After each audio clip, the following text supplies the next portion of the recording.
चहुँ वेदां के धर्म मत खट शास्त्र मत रिख सुनावे। ब्रह्मादिक सनकादिका ज्यों तिह कहा तिवै जग गावे।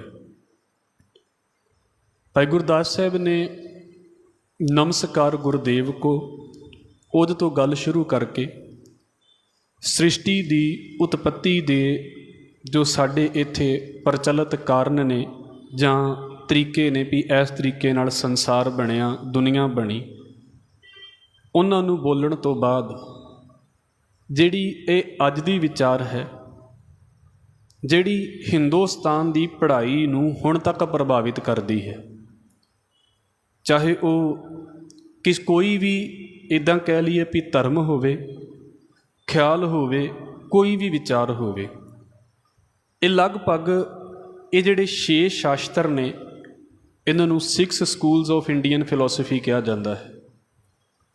और बहुत पहलां ये लिखे गए ने, ईसवी सदी तो किते पहलां लिखे गए ने, और इक्को समय तो नहीं लिखे गए, बड़ा फर्क है पहले दा 6वें दे नालों, पर इन्हां दा प्रभाव बहुत है। इदां कह लीए भी वेदां तो बाद ये ने 6 शास्त्र, ते 6 शास्त्र जिहड़े ने उन्हां दा एक रूप जिहड़ा है वो सानूं उपनिषदां दे विच मिल जाता है। उपनिषद दा मतलब हुंदा है नेड़े बैठ के सुनना। भाई गुरदास साहब जी ने जो उस वेले दे 6 शास्त्रां दे ख्याल ने, ये बड़े डूंघे ख्यालां वाले ग्रंथ ने। मैं एक गल कह के ते फिर असीं विचार नूं शुरू करांगे। 2 तरीके हिंदू मत दे विच प्रचलित रहे ने वेदां दे बारे। उन्हां दे विचों एक गल है भी वेद कर्म प्रधान ने कि वेद ज्ञान प्रधान ने। अखर थोड़े जे इदां ही आउणगे क्योंकि ये उस पढ़ाई दे नाल संबंधित गल्लां ने। कर्म प्रधान दा मतलब हुंदा है भी वेदां दे विच कर्म कांडां दी गल ज़्यादा कीती गई है कि किहड़े कर्म करने चाहिए ने, किहड़े कर्म नहीं करने चाहिए, कि जां वेदां दे विच ज्ञान की गल कीती गई है भी भाई इन्हां नूं पढ़ के ते आपां ज्ञान किद्दां हासिल करना है। कर्म प्रधान ते ज्ञान प्रधान। जिहड़े बंदे नूं वेद कर्म प्रधान लगे भी इह कर्म कांडां की गल है, उन्हें कर्म कांडां का रस्ता दस दिता है। जिहड़े बंदे नूं लगा भी नहीं वो ज्ञान की गल करते हैं, उन्हें ज्ञान का रस्ता दस दिता है।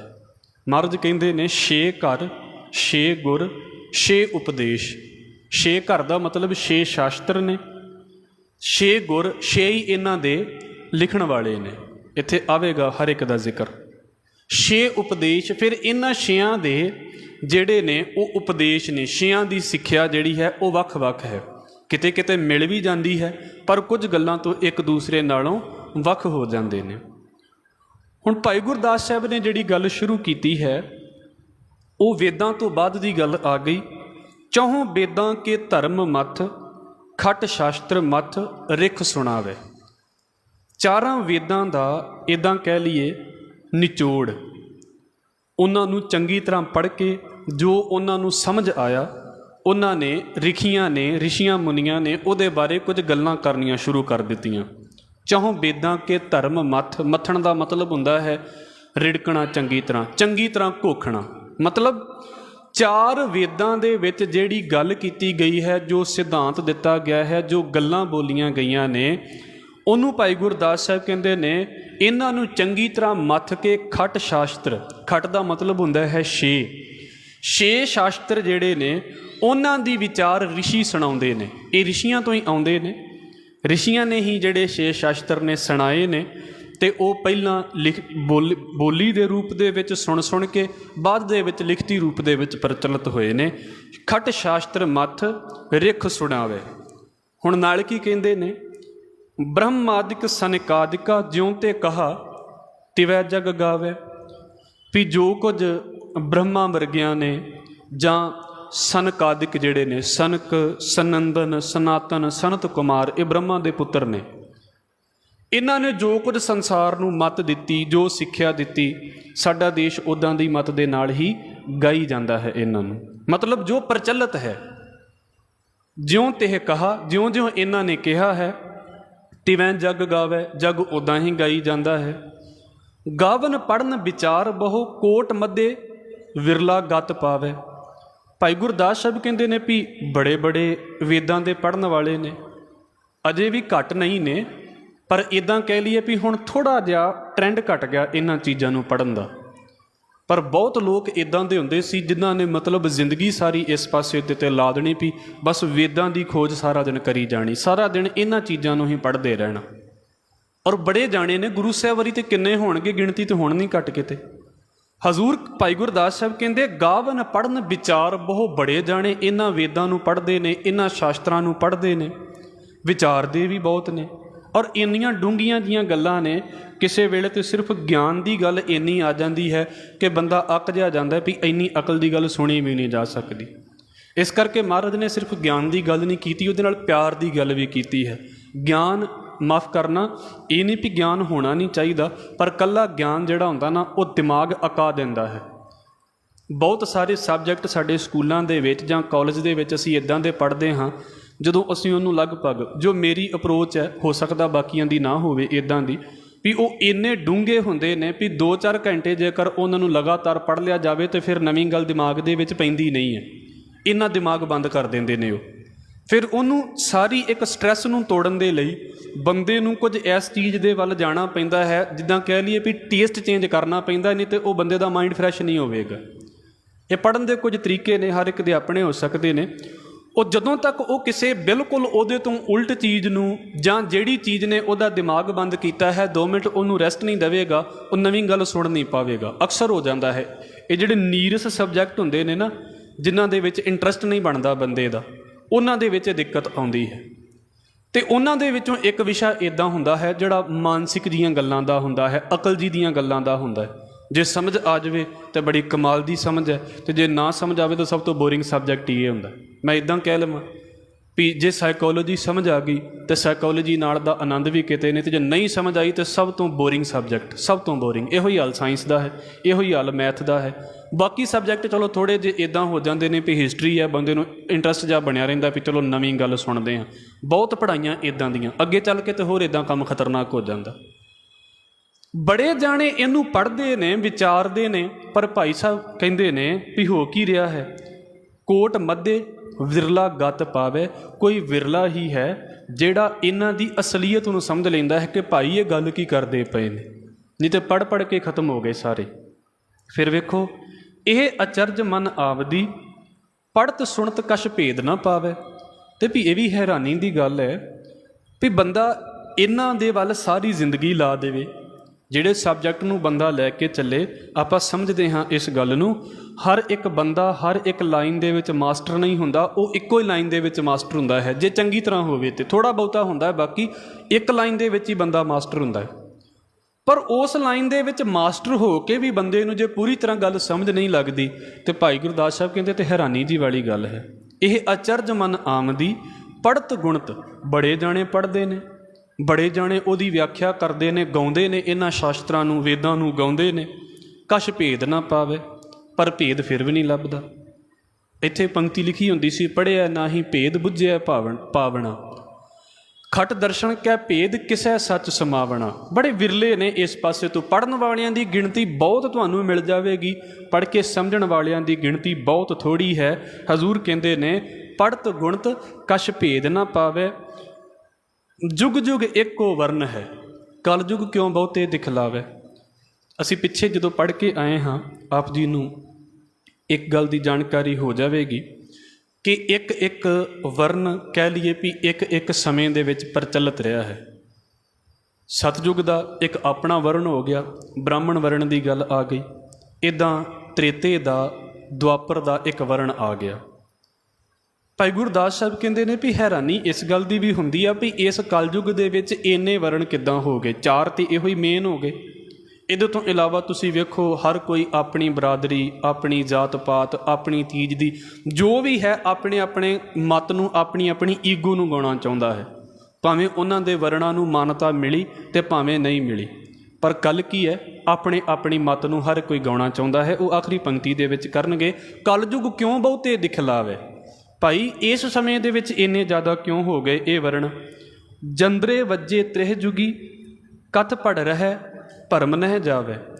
ਸਮਝ ਲਓ ਵੀ ਇੱਦਾਂ ਗੱਲ ਹੋ ਗਈ ਇਹਨਾਂ ਲੋਕਾਂ ਨੇ ਵੇਦਾਂ ਨੂੰ, ਇਹਨਾਂ ਲੋਕਾਂ ਨੇ ਇਹਨਾਂ ਧਾਰਮਿਕ ਗ੍ਰੰਥਾਂ ਨੂੰ ਮੱਥਿਆ, ਕਥਿਆ, ਪੜ੍ਹਿਆ, ਪਰ ਕੀ ਹੋ ਗਿਆ? ਸਮਝ ਲਓ ਵੀ ਅਕਲ ਨੂੰ ਜਿੰਦਰੇ ਹੀ ਵੱਜੇ ਰਹੇ, ਲੋਕ ਹੀ ਲੱਗਾ ਰਿਹਾ ਅਕਲ ਨੂੰ।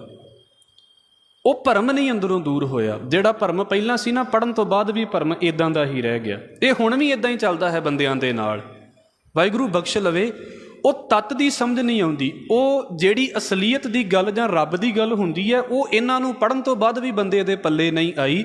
ਸਮਝ ਲਓ ਵੀ ਬੁੱਧੀ ਨੂੰ ਲੌਕ ਲੱਗਾ ਹੀ ਰਿਹਾ। ਜਿਹੜਾ ਲੌਕ ਖੁੱਲ੍ਹਣਾ ਚਾਹੀਦਾ ਸੀ ਉਹ ਖੁੱਲ੍ਹਾ ਹੀ ਨਹੀਂ, ਭਾਵੇਂ ਬੰਦਾ ਪੜ੍ਹ ਕੇ ਜੋ ਮਰਜ਼ੀ ਕਰਦਾ ਰਿਹਾ, ਉਹ ਉੱਥੇ ਕਿਤੇ ਹੀ ਰਹਿ ਗਿਆ। ਫਿਰ ਅੱਗੇ ਭਾਈ ਗੁਰਦਾਸ ਸਾਹਿਬ ਕਹਿੰਦੇ ਨੇ, ਜਿਉਂ ਕਰ ਕਥਿਆ ਚਾਰ ਵੇਦ, ਖਟ ਸ਼ਾਸਤਰ ਸੰਗ ਸਾਖ ਸੁਣਾਵੇ। ਜੋ ਕੁਝ ਚਾਰ ਵੇਦਾਂ ਨੇ ਬੋਲਿਆ, ਮਤਲਬ ਚਾਰ ਵੇਦਾਂ ਨੂੰ ਰਚਣ ਵਾਲੇ, ਚਾਰ ਵੇਦਾਂ ਨੂੰ ਸੁਣਾਉਣ ਵਾਲੇ ਰਿਸ਼ੀਆਂ ਨੇ ਜੋ ਕਥਿਆ ਹੈ, ਜੋ ਬੋਲਿਆ ਹੈ, ਖਟ ਸ਼ਾਸਤਰ ਸੰਗ ਸਾਖ ਸੁਣਾਵੇ। ਇਹਨਾਂ ਚਾਰ ਵੇਦਾਂ ਦਾ ਅੱਗੇ ਨਾ ਇੱਕ ਕੰਕਲੂਜ਼ਨ ਕੱਢ ਦਿੱਤਾ। ਇੱਦਾਂ ਕਹਿ ਲਈਏ ਵੀ ਚਾਰ ਵੇਦਾਂ ਨੂੰ ਜਿੱਦਾਂ ਜਿੱਦਾਂ ਜੋ ਮੈਂ ਪਹਿਲਾਂ ਬੋਲਿਆ ਹੈ ਵੀ ਸਮਝ ਲੱਗੀ ਕਿਸੇ ਨੂੰ ਵੀ ਵੇਦਾਂ ਦੇ ਵਿੱਚ ਕਰਮ ਦੀ ਗੱਲ ਹੈ ਕਿ ਵੇਦਾਂ ਦੇ ਵਿੱਚ ਗਿਆਨ ਦੀ ਗੱਲ ਹੈ। ਜੋ ਜੋ ਉਹਨਾਂ ਨੂੰ ਵੇਦਾਂ ਦੀ ਸਮਝ ਲੱਗੀ ਹੈ, ਉਹਨਾਂ ਨੇ ਆਪਣਾ ਆਪਣਾ ਸਿਧਾਂਤ ਦੇ ਦਿੱਤਾ ਹੈ। ਖਟ ਸ਼ਾਸਤਰ ਸੰਗ ਸਾਖ ਸੁਣਾਵੇ। ਇੱਥੋਂ ਖਟ ਸ਼ਾਸਤਰ 6 ਸ਼ਾਸਤਰ ਪੈਦਾ ਹੋ ਗਏ, ਜਿਨ੍ਹਾਂ ਨੂੰ ਕਿਹਾ ਜਾਂਦਾ ਹੈ 6 ਸਕੂਲਸ ਆਫ ਇੰਡੀਅਨ ਫਿਲੋਸਫੀ। ਇਹ 6 ਸ਼ਾਸਤਰ ਬਣ ਗਏ। ਔਰ ਮੈਂ ਫਿਰ ਗੱਲ ਕਹਿ ਦੇਵਾਂ, ਅੱਗੇ ਅਸੀਂ ਅਗਲੀ ਪੌੜੀ ਦੀ ਗੱਲ ਕਰਾਂਗੇ। ਹਿੰਦੁਸਤਾਨ ਦੇ ਲਗਭਗ ਹਰ ਇੱਕ ਬੰਦੇ ਦੇ ਮਤ ਨੂੰ, ਥੋੜ੍ਹਿਆਂ ਜਿਹਿਆਂ ਨੂੰ ਛੱਡ ਕੇ, ਹਿੰਦੁਸਤਾਨ ਦੇ ਹਰ ਇੱਕ ਬੰਦੇ ਦੇ ਮਨ ਨੂੰ ਇਹ 6 ਸਕੂਲ ਪ੍ਰਭਾਵਿਤ ਕਰਦੇ ਨੇ। ਭਾਵੇਂ ਪੜ੍ਹਦਾ ਹੈ, ਭਾਵੇਂ ਨਹੀਂ ਪੜ੍ਹਦਾ, ਭਾਵੇਂ ਉਹਨੇ ਨੇ ਇਹਨਾਂ ਦੀ ਜਾਣਕਾਰੀ ਰੱਖੀ ਹੈ, ਭਾਵੇਂ ਨਹੀਂ ਰੱਖੀ। ਇਹ ਜਿਹੜੀਆਂ 6 ਵਿਚਾਰਧਾਰਾਵਾਂ ਨੇ ਨਾ ਕਿਤੇ ਉਹਦੇ ਮਾਈਂਡ ਦੇ ਵਿੱਚ ਵਸੀਆਂ ਹੀ ਪਈਆਂ ਨੇ, ਉਹਨੂੰ ਕਲਚਰ ਦੇ ਵਿੱਚ ਹੀ ਮਿਲ ਜਾਂਦੀਆਂ ਨੇ। ਅਸੀਂ ਵਿਚਾਰਾਂਗੇ, ਤੁਸੀਂ ਵੇਖ ਲੈਣਾ ਵੀ ਸਾਡਾ ਮਨ ਕਿੱਥੇ ਕਿੱਥੇ ਕਿ ਜਾ ਕੇ ਖੜਦਾ ਹੈ। ਆਪੋ ਆਪਣੇ ਮਤ ਸਭ ਗਾਵੇ। ਭਾਈ ਗੁਰਦਾਸ ਸਾਹਿਬ ਕਹਿੰਦੇ ਵੀ ਜਿੱਦਾਂ ਜਿੱਦਾਂ ਦਾ ਕਿਸੇ ਦਾ ਮਤ, ਜਿੱਦਾਂ ਜਿੱਦਾਂ ਕਿਸੇ ਦੀ ਵਿਚਾਰ, ਬਸ ਉਹਨੂੰ ਹੀ ਸਾਰੇ ਗਾਈ ਜਾਂਦੇ ਨੇ। ਹੁਣ ਉਹਨਾਂ ਆਪੋ ਆਪਣੇ ਮਤਾਂ ਦੇ ਵਿੱਚੋਂ, ਜਿੱਦਾਂ ਅਸੀਂ ਜਿੰਨੇ ਬੈਠੇ ਹੋਈਏ, ਸਾਡੀ ਸੋਚ ਨਾ ਮਿਲੇ ਕਿਸੇ ਚੀਜ਼ ਦੇ ਪ੍ਰਤੀ, ਅਤੇ ਆਪਾਂ ਕਹਿ ਦਿੱਤਾ ਜੀ ਮੈਂ ਇੱਦਾਂ ਸੋਚਦਾ ਹਾਂ, ਦੂਜਾ ਕਹਿੰਦਾ ਨਹੀਂ ਜੀ ਮੈਂ ਇੱਦਾਂ ਸੋਚਦਾ ਹਾਂ। ਆਪ ਆਪਣੀ ਬੁੱਧ ਹੈ ਜੀਤੀ, ਜਿਹੋ ਜੀ ਬੁੱਧੀ ਉਹੋ ਜਿਹਾ ਸੋਚ ਲਿਆ। ਮੁੱਖ ਤੌਰ ਦੇ ਉੱਤੇ 6 ਜਾਣਿਆਂ ਨੇ ਜਿੱਦਾਂ ਸੋਚਿਆ, ਉਹਨਾਂ ਤੋਂ 6 ਸ਼ਾਸਤਰ ਬਣ ਗਏ, 6 ਵਿਚਾਰਧਾਰਾਵਾਂ ਬਣ ਗਈਆਂ। ਉਹਨਾਂ ਦੇ ਵਿੱਚੋਂ ਪਹਿਲੀ ਜਿਹੜੀ ਵਿਚਾਰਧਾਰਾ ਹੈ ਉਹ ਹੈ ਨਿਆਏ ਸ਼ਾਸਤਰ ਦੀ ਵਿਚਾਰਧਾਰਾ। ਇਹਦਾ ਜਿਹੜਾ ਲਿਖਣ ਵਾਲਾ ਹੈ ਉਹ ਹੈ ਗੌਤਮ ਰਿਸ਼ੀ। ਆਪਾਂ ਸੰਖੇਪ ਦੇ ਅਰਥ ਕਰਕੇ ਚੱਲਾਂਗੇ, ਕਿਉਂਕਿ 6 ਨੂੰ ਵਿਚਾਰਨਾ ਹੈ ਅਤੇ ਸਮਾਂ ਥੋੜ੍ਹਾ ਜਿਹਾ ਇਸ ਕਰਕੇ ਬਚਾ ਕੇ ਵੀ ਰੱਖਾਂਗੇ। ਜੇ ਇੱਕ ਵਾਰ ਸਬਜੈਕਟ ਕੰਪਲੀਟ ਹੋ ਜਾਵੇਗਾ ਤਾਂ ਜ਼ਿਆਦਾ ਬੈਟਰ ਹੈ, ਕਿਉਂਕਿ ਜੇ ਅਗਲਾ ਦਿਨ ਨਿਕਲ ਗਿਆ ਤਾਂ ਉਹਦੇ ਲਈ ਸਬਜੈਕਟ ਦੁਬਾਰਾ ਸੋਚਣਾ ਪੈਂਦਾ ਹੈ, ਫਿਰ ਉਹ ਗੱਲ ਜੀ ਨਹੀਂ ਬਣਦੀ। ਇੱਕੋ ਸਬਜੈਕਟ ਦੇ ਵਿੱਚ ਕੰਪਲੀਟ ਹੋ ਜਾਵੇ ਤੇ ਮੈਨੂੰ ਤਾਂ ਇਸ ਕਰਕੇ ਠੀਕ ਲੱਗਦਾ ਹੈ। ਗੌਤਮ ਤਪੇ ਵਿਚਾਰ ਕੇ ਰਿਗਵੇਦ ਕੀ ਕਥਾ ਸੁਣਾਈ। ਗੌਤਮ ਨਾਮ ਦੇ ਰਿਸ਼ੀ ਨੇ ਕੀ ਕੀਤਾ ਹੈ? ਵੇਦਾਂ ਦੀ ਵਿਚਾਰ ਕੀਤੀ, ਅਤੇ ਫਿਰ ਕੀ ਹੋਇਆ? ਕਥਾ ਸੁਣਾ ਦਿੱਤੀ ਹੈ, ਮਤਲਬ ਆਪਣੀ ਗੱਲ ਬੋਲਣੀ ਸ਼ੁਰੂ ਕਰ ਦਿੱਤੀ ਹੈ। ਇਹ ਗੌਤਮ ਰਿਸ਼ੀ ਦਾ ਵਿਚਾਰ ਆ ਗਿਆ ਹੈ। ਕਿਹੜੀ ਕਥਾ ਸੁਣਾਈ ਹੈ ਉਹਨੇ? ਨਿਆਏ ਸ਼ਾਸਤਰ ਕੋ ਮੱਥ ਕਰ, ਸਭ ਵਿਦ ਕਰਤੇ ਹੱਥ ਜਣਾਈ। ਵੈਸੇ ਤਾਂ ਪੰਜਾਬੀ ਹੈ, ਆਪ ਜੀ ਨੂੰ ਬੜੀ ਵਧੀਆ ਸਮਝ ਲੱਗ ਵੀ ਜਾਵੇਗੀ। ਉਹ ਕਹਿੰਦੇ ਨੇ ਉਸ ਗੌਤਮ ਰਿਸ਼ੀ ਨੇ ਨਿਆਏ ਸ਼ਾਸਤਰ ਨੂੰ ਸਾਡੇ ਸਾਹਮਣੇ ਲਿਆਂਦਾ ਹੈ। ਉਹਨੇ ਨਿਆਏ ਸ਼ਾਸਤਰ ਦੀ ਗੱਲ ਕੀਤੀ ਹੈ। ਨਿਆਏ ਦਾ ਵੈਸੇ ਅਰਥ ਹੁੰਦਾ ਹੈ ਜਸਟਿਸ, ਸਾਨੂੰ ਜਿੱਦਾਂ ਪਤਾ ਹੈ ਅੱਜ ਦੀ ਬੋਲੀ ਦੇ ਵਿੱਚ। ਇਹਨੂੰ ਅਸੀਂ ਵਿਚਾਰਾਂਗੇ ਵੀ ਬੇਸਿਕ ਇਹ ਕੀ ਕਹਿੰਦਾ ਹੈ। ਇੱਦਾਂ ਕਹਿ ਲਈਏ ਵੀ ਇਹ ਕੰਪੈਰੀਟਿਵ ਸਟੱਡੀ ਹੈ ਜਿਹੜੀ ਗੁਰਮਤ ਦੇ ਵਿੱਚ ਕੀਤੀ ਜਾਂਦੀ ਹੈ। ਬਹੁਤੀ ਅੱਗੇ ਦੀ ਗੱਲ ਨਹੀਂ, ਪਰ ਸਮਝਾਇਆ ਜ਼ਰੂਰ ਜਾਂਦਾ ਹੈ ਵੀ ਬਾਕੀ ਕੀ ਕਹਿੰਦੇ ਨੇ, ਤੁਸੀਂ ਕੀ ਕਰਨਾ ਹੈ। ਜਿਹਨੂੰ ਸੁਖਮਨੀ ਸਾਹਿਬ ਦੇ ਵਿੱਚ ਅਸੀਂ ਬਸ ਇੱਦਾਂ ਪੜ੍ਹ ਕੇ ਹਟ ਜਾਂਦੇ ਹਾਂ ਨਾ ਕਿ ਬਹੁ ਸ਼ਾਸਤਰ ਬਹੁ ਸਿਮਰਤੀ ਪੇਖੇ ਸਰਬ ਢੰਡੋਲ ਮਰਦ, ਬਸ ਉਹਨਾਂ ਦੀ ਗੱਲ ਇੱਥੇ ਭਾਈ ਗੁਰਦਾਸ ਸਾਹਿਬ ਨੇ ਡਿਟੇਲ ਦੇ ਨਾਲ ਬੋਲ ਦਿੱਤੀ ਹੈ। ਪੂਰੀ ਡਿਟੇਲ ਦੇ ਨਾਲ ਨਹੀਂ, ਜਿੰਨਾ ਕੁ ਸਾਨੂੰ ਸਮਝਣ ਲਈ ਜ਼ਰੂਰੀ ਹੈ ਉਹਨਾਂ ਕੁ ਉਹਨਾਂ ਨੇ ਪਾਸਾ ਇੱਥੇ ਰੱਖ ਦਿੱਤਾ ਹੈ। ਗੌਤਮ ਇਸ ਗੱਲ ਨੂੰ ਆਖਦੇ ਨੇ ਵੀ ਸਾਰਾ ਕੁਝ ਵਾਹਿਗੁਰੂ ਦੇ ਹੱਥ ਦੇ ਵਿੱਚ ਹੈ, ਕਰਤੇ ਦੇ ਹੱਥ ਦੇ ਵਿੱਚ ਹੈ। ਪਰ ਉਹਦੇ ਤੋਂ ਵਿੱਚ ਇੱਥੇ ਹੀ ਗੱਲ ਨਹੀਂ ਛੱਡ ਦਿੰਦੇ ਗੌਤਮ ਵੀ ਸਾਰਾ ਕੁਝ ਰੱਬ ਦੇ ਹੱਥ ਦੇ ਵਿੱਚ ਹੈ। ਇਹ ਤਾਂ ਅਸੀਂ ਵੀ ਕਹਿੰਦੇ ਹਾਂ ਵੀ ਸਾਰਾ ਕੁਝ ਰੱਬ ਦੇ ਹੱਥ ਦੇ ਵਿੱਚ ਹੈ। ਗੌਤਮ ਇੱਥੇ ਨਹੀਂ ਗੱਲ ਛੱਡਦੇ। ਸਭ ਕਛ ਕਰਤੈ ਵਸ ਹੈ, ਹੋਰ ਬਾਤ ਵਿੱਚ ਚੱਲੇ ਨਾ ਕਾਈ। ਉਹਨੇ ਇਹ ਵਿਚਾਰ ਦੇ ਦਿੱਤਾ ਵੀ ਸਾਰਾ ਕੁਝ ਕਰਤੇ ਦੇ ਮਾਲਕ ਦੇ ਹੱਥ ਦੇ ਵਿੱਚ ਹੈ, ਇਹਦੇ ਵਿੱਚ ਕਿਸੇ ਦੀ ਮਰਜ਼ੀ ਨਹੀਂ ਚੱਲਦੀ। ਇਹ ਸਾਡੇ ਵਿੱਚ ਵੀ ਖਿਆਲ ਪ੍ਰਚਲਿਤ ਹੈ। ਮੈਂ ਵਾਰ-ਵਾਰ ਕਹਿ ਦੇਵਾਂ, ਕਿਤੇ ਨਾ ਕਿਤੇ ਇਹ ਜਿਹੜੇ ਖਿਆਲ ਨੇ ਸਾਡੇ ਮਨਾਂ ਦੇ ਵਿੱਚ ਪ੍ਰਚਲਿਤ ਨੇ, ਭਾਵੇਂ ਗੁਰਮਤਿ ਨੇ ਵੀ ਉਹਨਾਂ ਦੇ ਵਿੱਚੋਂ ਕੁਝ ਗੱਲਾਂ ਕੋਡ ਕੀਤੀਆਂ ਨੇ। ਫਿਰ ਦੁਹੀ ਸ੍ਰੀ ਕਰਤਾਰ ਹੈ, ਆਪ ਨਿਆਰਾ ਕਰ ਦਿਖਲਾਈ। ਦੋਵੇਂ ਸਿਰਿਆਂ ਦੇ ਵਿੱਚ ਜਨਮ ਇੱਕ ਸਾਈਡ ਹੋ ਗਈ ਸਟਾਰਟਿੰਗ, ਇੱਕ ਐਂਡ ਹੋ ਗਿਆ ਸਾਡਾ ਮੌਤ। ਮਤਲਬ ਜ਼ਿੰਦਗੀ ਦੇ ਸ਼ੁਰੂ ਤੋਂ ਲੈ ਕੇ ਜ਼ਿੰਦਗੀ ਦੇ ਅੰਤ ਦੇ ਵਿੱਚ ਜਿਹੜੇ ਦੋ ਸਿਰੇ ਨੇ ਨਾ ਸਾਡੇ, ਦੁਹੀ ਸ੍ਰੀ ਕਰਤਾਰ ਹੈ। ਗੌਤਮ ਇਸ ਗੱਲ ਨੂੰ ਆਖਦੇ ਨੇ ਕਿ ਵਾਹਿਗੁਰੂ ਹੈ ਤੇ ਫਿਰ ਕੀ ਹੈ? ਕੁਦਰਤ ਅੰਦਰ ਵਾਹਿਗੁਰੂ, ਆਪ ਨਿਆਰਾ ਕਰ ਦਿਖਲਾਈ। ਅਕਾਲ ਪੁਰਖ ਵਾਹਿਗੁਰੂ ਆਪ ਇਹਨਾਂ ਸਾਰੀਆਂ ਚੀਜ਼ਾਂ ਤੋਂ ਨਿਆਰਾ ਹੋ ਕੇ ਵਰਤਦਾ ਹੈ। ਹੁਣ ਇੱਥੋਂ ਵਿਚਾਰ ਇੱਕ ਹੋਰ ਸ਼ੁਰੂ ਹੋ ਜਾਂਦੀ ਹੈ, ਕਰਤਾ ਕਿਨੈ ਨਾ ਦੇਖਿਆ। ਵੀ ਕਰਤਾ ਤੇ ਕਿਸੇ ਨੇ ਵੇਖਿਆ ਨਹੀਂ ਨਾ, ਜਿਹਦੇ ਬਾਰੇ ਇਹ ਕਹਿ ਦਿੱਤਾ ਜੀ ਸਾਰਾ ਕੁਝ ਇਹਦੇ ਅਧੀਨ ਹੈ। ਕਰਤਾ ਕਿਨੈ ਨਾ ਦੇਖਿਆ, ਕੁਦਰਤ ਅੰਦਰ ਭਰਮ ਭੁਲਾਈ। ਪਰ ਜਿਹੜੀ ਸਾਰੀ ਸ੍ਰਿਸ਼ਟੀ ਹੈ ਉਹ ਇੱਕ ਵਹਿਮ ਦੇ ਵਿੱਚ ਪੈ ਗਈ, ਕੁਦਰਤ ਦੇ ਵਹਿਮ ਦੇ ਵਿੱਚ ਪੈ ਗਈ। ਮਤਲਬ ਜੋ ਦਿਸਦਾ ਹੈ ਉਹਨੂੰ ਸੱਚ ਕਰਕੇ ਮੰਨਣ ਲੱਗ ਪਏ। ਹੈ ਸਾਰਾ ਕੁਝ ਰੱਬ ਵੱਲੋਂ ਹੋ ਰਿਹਾ, ਪਰ ਕੁਦਰਤ ਦੇ ਵਿੱਚ ਇੱਕ ਵਹਿਮ ਪੈ ਗਿਆ ਵੀ ਜੋ ਕੁਝ ਹੈ ਉਹ ਕੁਦਰਤ ਨੂੰ ਸੱਚ ਮੰਨ ਕਰਕੇ ਬੈਠ ਗਏ। ਸੋਹੰ ਬ੍ਰਹਮ ਛਪਾਏ ਕੈ ਪੜਦਾ ਭਰਮ ਕਰਤਾਰ ਸੁਣਾਈ। ਲਗਭਗ ਇਸ ਪੰਕਤੀ ਦੇ ਵਿੱਚ ਭਾਈ ਗੁਰਦਾਸ ਸਾਹਿਬ ਜੀ ਨੇ ਨਿਆਏ ਸ਼ਾਸਤਰ ਦਾ ਸਿਧਾਂਤ ਬੋਲ ਦਿੱਤਾ ਹੈ। ਮੈਂ ਬੇਨਤੀ ਕੀਤੀ ਸੀ ਨਾ ਕਿ ਨਿਆਏ ਸ਼ਾਸਤਰ ਇਸ ਗੱਲ ਨੂੰ ਕਹਿੰਦਾ ਹੈ ਵੀ ਸਾਡੇ ਅੰਦਰ ਨਾ ਇੱਕ ਨਿਆਂ ਦੀ ਬਿਰਤੀ ਹੋਣੀ ਚਾਹੀਦੀ ਹੈ, ਜਸਟਿਸ ਦੀ ਬਿਰਤੀ ਹੋਣੀ ਚਾਹੀਦੀ ਹੈ। ਮਤਲਬ ਜਸਟਿਸ ਦਾ ਮਤਲਬ ਕੀ ਹੈ? ਵੀ ਦੋ ਗੱਲਾਂ ਦੇ ਵਿੱਚੋਂ ਜਿਹੜੀ ਸਹੀ ਗੱਲ ਹੈ ਉਹਨੂੰ ਚੁਣ ਲੈਣਾ। ਉਹ ਦੋ ਗੱਲਾਂ ਕਰਦਾ ਹੈ ਗੌਤਮ ਕਿ ਸੰਸਾਰ ਦੇ ਵਿੱਚ ਇੱਕ ਹੈ ਗਿਆਨ ਤੇ ਇੱਕ ਹੈ ਅਗਿਆਨਤਾ। ਇਹ ਦੋ ਗੱਲਾਂ ਨੇ ਸੰਸਾਰ ਦੇ ਵਿੱਚ। ਬੰਦਾ ਚਾਹਵੇ ਤੇ ਸਾਰੀ ਜ਼ਿੰਦਗੀ ਅਗਿਆਨਤਾ ਦੇ ਨਾਲ ਜੁੜ ਸਕਦਾ ਹੈ, ਬੰਦਾ ਆਪਣੀ ਅਕਲ ਦੇ ਨਾਲ ਵਰਤੇ ਤੇ ਬੰਦਾ ਗਿਆਨ ਨੂੰ ਚੁਣ ਲਵੇ। ਤੇ ਜੇ ਉਹਦੇ ਕੋਲ ਗਿਆਨ ਆ ਗਿਆ ਤੇ ਬੰਦਾ ਮੁਕਤੀ ਪ੍ਰਾਪਤ ਕਰ ਲਵੇਗਾ। ਹੁਣ ਇੱਥੋਂ ਇੱਕ ਸਵਾਲ ਪੈਦਾ ਹੋ ਜਾਂਦਾ ਹੈ ਵੀ ਬੰਦੇ ਦੇ ਕੋਲ ਅਕਲ ਹੋਵੇ ਤੇ ਬੰਦੇ ਦੇ ਕੋਲ ਮੁਕਤੀ ਆ ਸਕਦੀ ਹੈ। ਬੰਦਾ ਗਿਆਨੀ ਹੋ ਗਿਆ ਤੇ ਬੰਦਾ ਮੁਕਤ ਹੋ ਗਿਆ, ਬੰਦਾ ਅਗਿਆਨੀ ਹੈ ਤੇ ਬੰਦਾ ਮੁਕਤ ਨਹੀਂ ਹੈ। ਇਹਦੇ ਵਿੱਚ ਰੱਬ ਦੀ ਗੱਲ ਕਿੱਥੇ ਹੈ? ਇਹ ਤਾਂ ਗਿਆਨ ਦੀ ਗੱਲ ਵੱਡੀ ਹੋ ਗਈ ਵੀ ਜੀ ਅਗਿਆਨਤਾ ਹੈ ਤੇ ਰੱਬ ਨਹੀਂ ਹੈ, ਗਿਆਨ ਹੈ ਤੇ ਰੱਬ ਹੈ। ਪਰ ਇਹਦੇ ਵਿੱਚ ਰੱਬ ਦਾ ਤਾਂ ਕੋਈ ਕਰਤੇ ਵਾਲਾ ਰੋਲ ਹੋਇਆ ਹੀ ਨਹੀਂ ਵੀ ਰੱਬ ਕੀ ਕਰਦਾ ਹੈ। ਹਾਲਾਂਕਿ ਪਿੱਛੇ ਉਹਨਾਂ ਨੇ ਇਸ ਵਿਚਾਰਧਾਰਾ ਨੂੰ ਬੋਲਿਆ ਹੈ। ਹੁਣ ਕੀ ਹੈ? ਸੋਹੰ ਬ੍ਰਹਮ ਛਪਾਏ ਕੈ, ਰੱਬ ਦੀ ਗੱਲ ਘੱਟ ਕਰਕੇ ਪੜਦਾ ਭਰਮ ਕਰਤਾਰ ਸੁਣਾਈ। ਇੱਕ ਭਰਮ ਦੇ ਪਰਦੇ ਦੀ ਗੱਲ ਕੀਤੀ ਆ ਵੀ ਬੰਦੇ ਦੇ ਉੱਤੇ ਸਾਰੀ ਜ਼ਿੰਦਗੀ ਅਗਿਆਨਤਾ ਹਾਵੀ ਰਹਿੰਦੀ ਹੈ। ਇਹਨਾਂ ਦਾ ਮਤਲਬ ਇਹ ਨਹੀਂ ਹੈ ਵੀ ਭਾਈ ਗੁਰਦਾਸ ਸਾਹਿਬ ਜਾਂ ਗੁਰਮਤਿ ਨੇ ਇਹਨਾਂ ਸਾਰੀਆਂ ਚੀਜ਼ਾਂ ਦੇ ਉੱਤੇ ਲਕੀਰਾਂ ਮਾਰੀਆਂ ਨੇ ਵੀ ਅਸੀਂ ਕੁਝ ਵੀ ਨਹੀਂ ਮੰਨਦੇ। ਜੋ ਪ੍ਰਚਲਿਤ ਖਿਆਲ ਹੈ ਉਹਨੂੰ ਲੈ ਲਿਆ ਹੈ। ਮਹਾਰਾਜ ਜੀ ਦਾ ਬੜਾ ਸੌਖਾ ਸਿਧਾਂਤ ਹੈ ਵੀ ਜਿੱਥੇ ਤੁਹਾਨੂੰ ਚੰਗੀ ਚੀਜ਼ ਲੱਭਦੀ ਹੈ ਉੱਥੋਂ ਚੰਗੀ ਚੀਜ਼ ਲੈ ਲਓ, ਜਿੱਥੇ ਨਹੀਂ ਲੱਭਦੀ ਉਹਨੂੰ ਛੱਡ ਦਿਓ। ਇਸ ਕਰਕੇ ਇਹ ਸਾਰੀਆਂ ਥਾਵਾਂ ਦੇ ਉੱਤੇ ਨਿਯਮ ਲਾਗੂ ਹੁੰਦਾ ਹੈ। ਪੜਦਾ ਭਰਮ ਕਰਤਾਰ ਸੁਣਾਈ, ਇਹ ਕਹਿ ਦਿੱਤਾ ਵੀ ਇੱਕ ਭਰਮ ਦਾ ਪੜਦਾ, ਅਗਿਆਨਤਾ ਦਾ ਪੜਦਾ ਜੀਵਾਂ ਦੇ ਉੱਤੇ ਪਿਆ ਹੋਇਆ ਹੈ। ਰਿਗ ਕਹੈ ਸੁਣ ਗੁਰਮੁਖੋ, ਆਪੇ ਆਪ ਨਾ ਦੂਜਾ ਰਾਈ ਨਾ ਦੂਜੀ ਰਾਈ। ਉਹ ਕਹਿੰਦੇ ਵੀ ਰਿਗਵੇਦ ਤੇ ਇਸ ਗੱਲ ਨੂੰ ਕਹਿੰਦਾ ਹੈ ਵੀ ਮਾਲਕ ਆਪ ਹੀ ਸਾਰਾ ਕੁਝ ਹੈ। ਅਗਿਆਨਤਾ ਦੀ ਗੱਲ ਸਮਝ ਲਓ ਵੀ ਨਿਆਏ ਨੇ ਕਰ ਦਿੱਤੀ ਹੈ, ਗੌਤਮ ਰਿਸ਼ੀ ਨੇ ਕਰ ਦਿੱਤੀ ਹੈ। ਰਿਗਵੇਦ ਕਹਿ ਰਿਹਾ ਹੈ ਮਾਲਕ ਆਪ ਹੈ, ਦੂਜਾ ਹੋਰ ਕੋਈ ਵੀ ਨਹੀਂ ਹੈ। ਹੁਣ ਆਖਰੀ ਲਾਈਨ ਦੇ ਵਿੱਚ ਭਾਈ ਗੁਰਦਾਸ ਸਾਹਿਬ ਗੁਰਮਤਿ ਦੀ ਗੱਲ ਕਰ ਦਿੰਦੇ ਨੇ, ਸਤਿਗੁਰ ਬਿਨਾ ਨਾ ਸੋਝੀ ਪਾਈ। ਅਸਲ ਦੇ ਵਿੱਚ ਗੁਰੂ ਤੋਂ ਬਿਨਾਂ ਕਿਸੇ ਨੂੰ ਵੀ ਸੋਝੀ ਨਹੀਂ ਆਉਂਦੀ। ਜਾਂ ਤਾਂ ਬੰਦੇ ਅਗਿਆਨਤਾ ਅਤੇ ਗਿਆਨ ਦੀਆਂ ਗੱਲਾਂ ਦੇ ਵਿੱਚ ਹੀ ਤੁਰੇ ਰਹਿਣਗੇ, ਜਾਂ ਬੰਦੇ ਕਰਮ ਅਤੇ ਅਕਰਮ ਦੇ ਵਿੱਚ ਹੀ ਤੁਰੇ ਰਹਿਣਗੇ। ਇਸ ਕਰਕੇ ਨਿਆਏ ਦਾ ਇੱਕ ਪਾਸਾ ਬੋਲ ਦਿੱਤਾ ਹੈ। ਇੱਦਾਂ ਕਹਿ ਲਈਏ ਵੀ ਅਗਿਆਨਤਾ ਦੇ ਕਰਕੇ ਬੰਦਾ ਗਲਤੀਆਂ ਕਰਦਾ ਹੈ।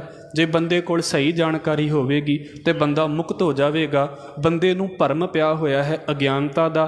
ਨਿਆਏ ਸ਼ਾਸਤਰ ਗੌਤਮ ਰਿਸ਼ੀ ਜਿਹੜਾ ਹੈ ਉਹ ਇਸ ਭਰਮ ਦੀ ਗੱਲ ਕਰਦਾ ਹੈ, ਜਿਹਦੇ ਬਾਰੇ ਭਾਈ ਗੁਰਦਾਸ ਸਾਹਿਬ ਨੇ ਇੱਥੇ ਬੋਲਿਆ ਹੈ।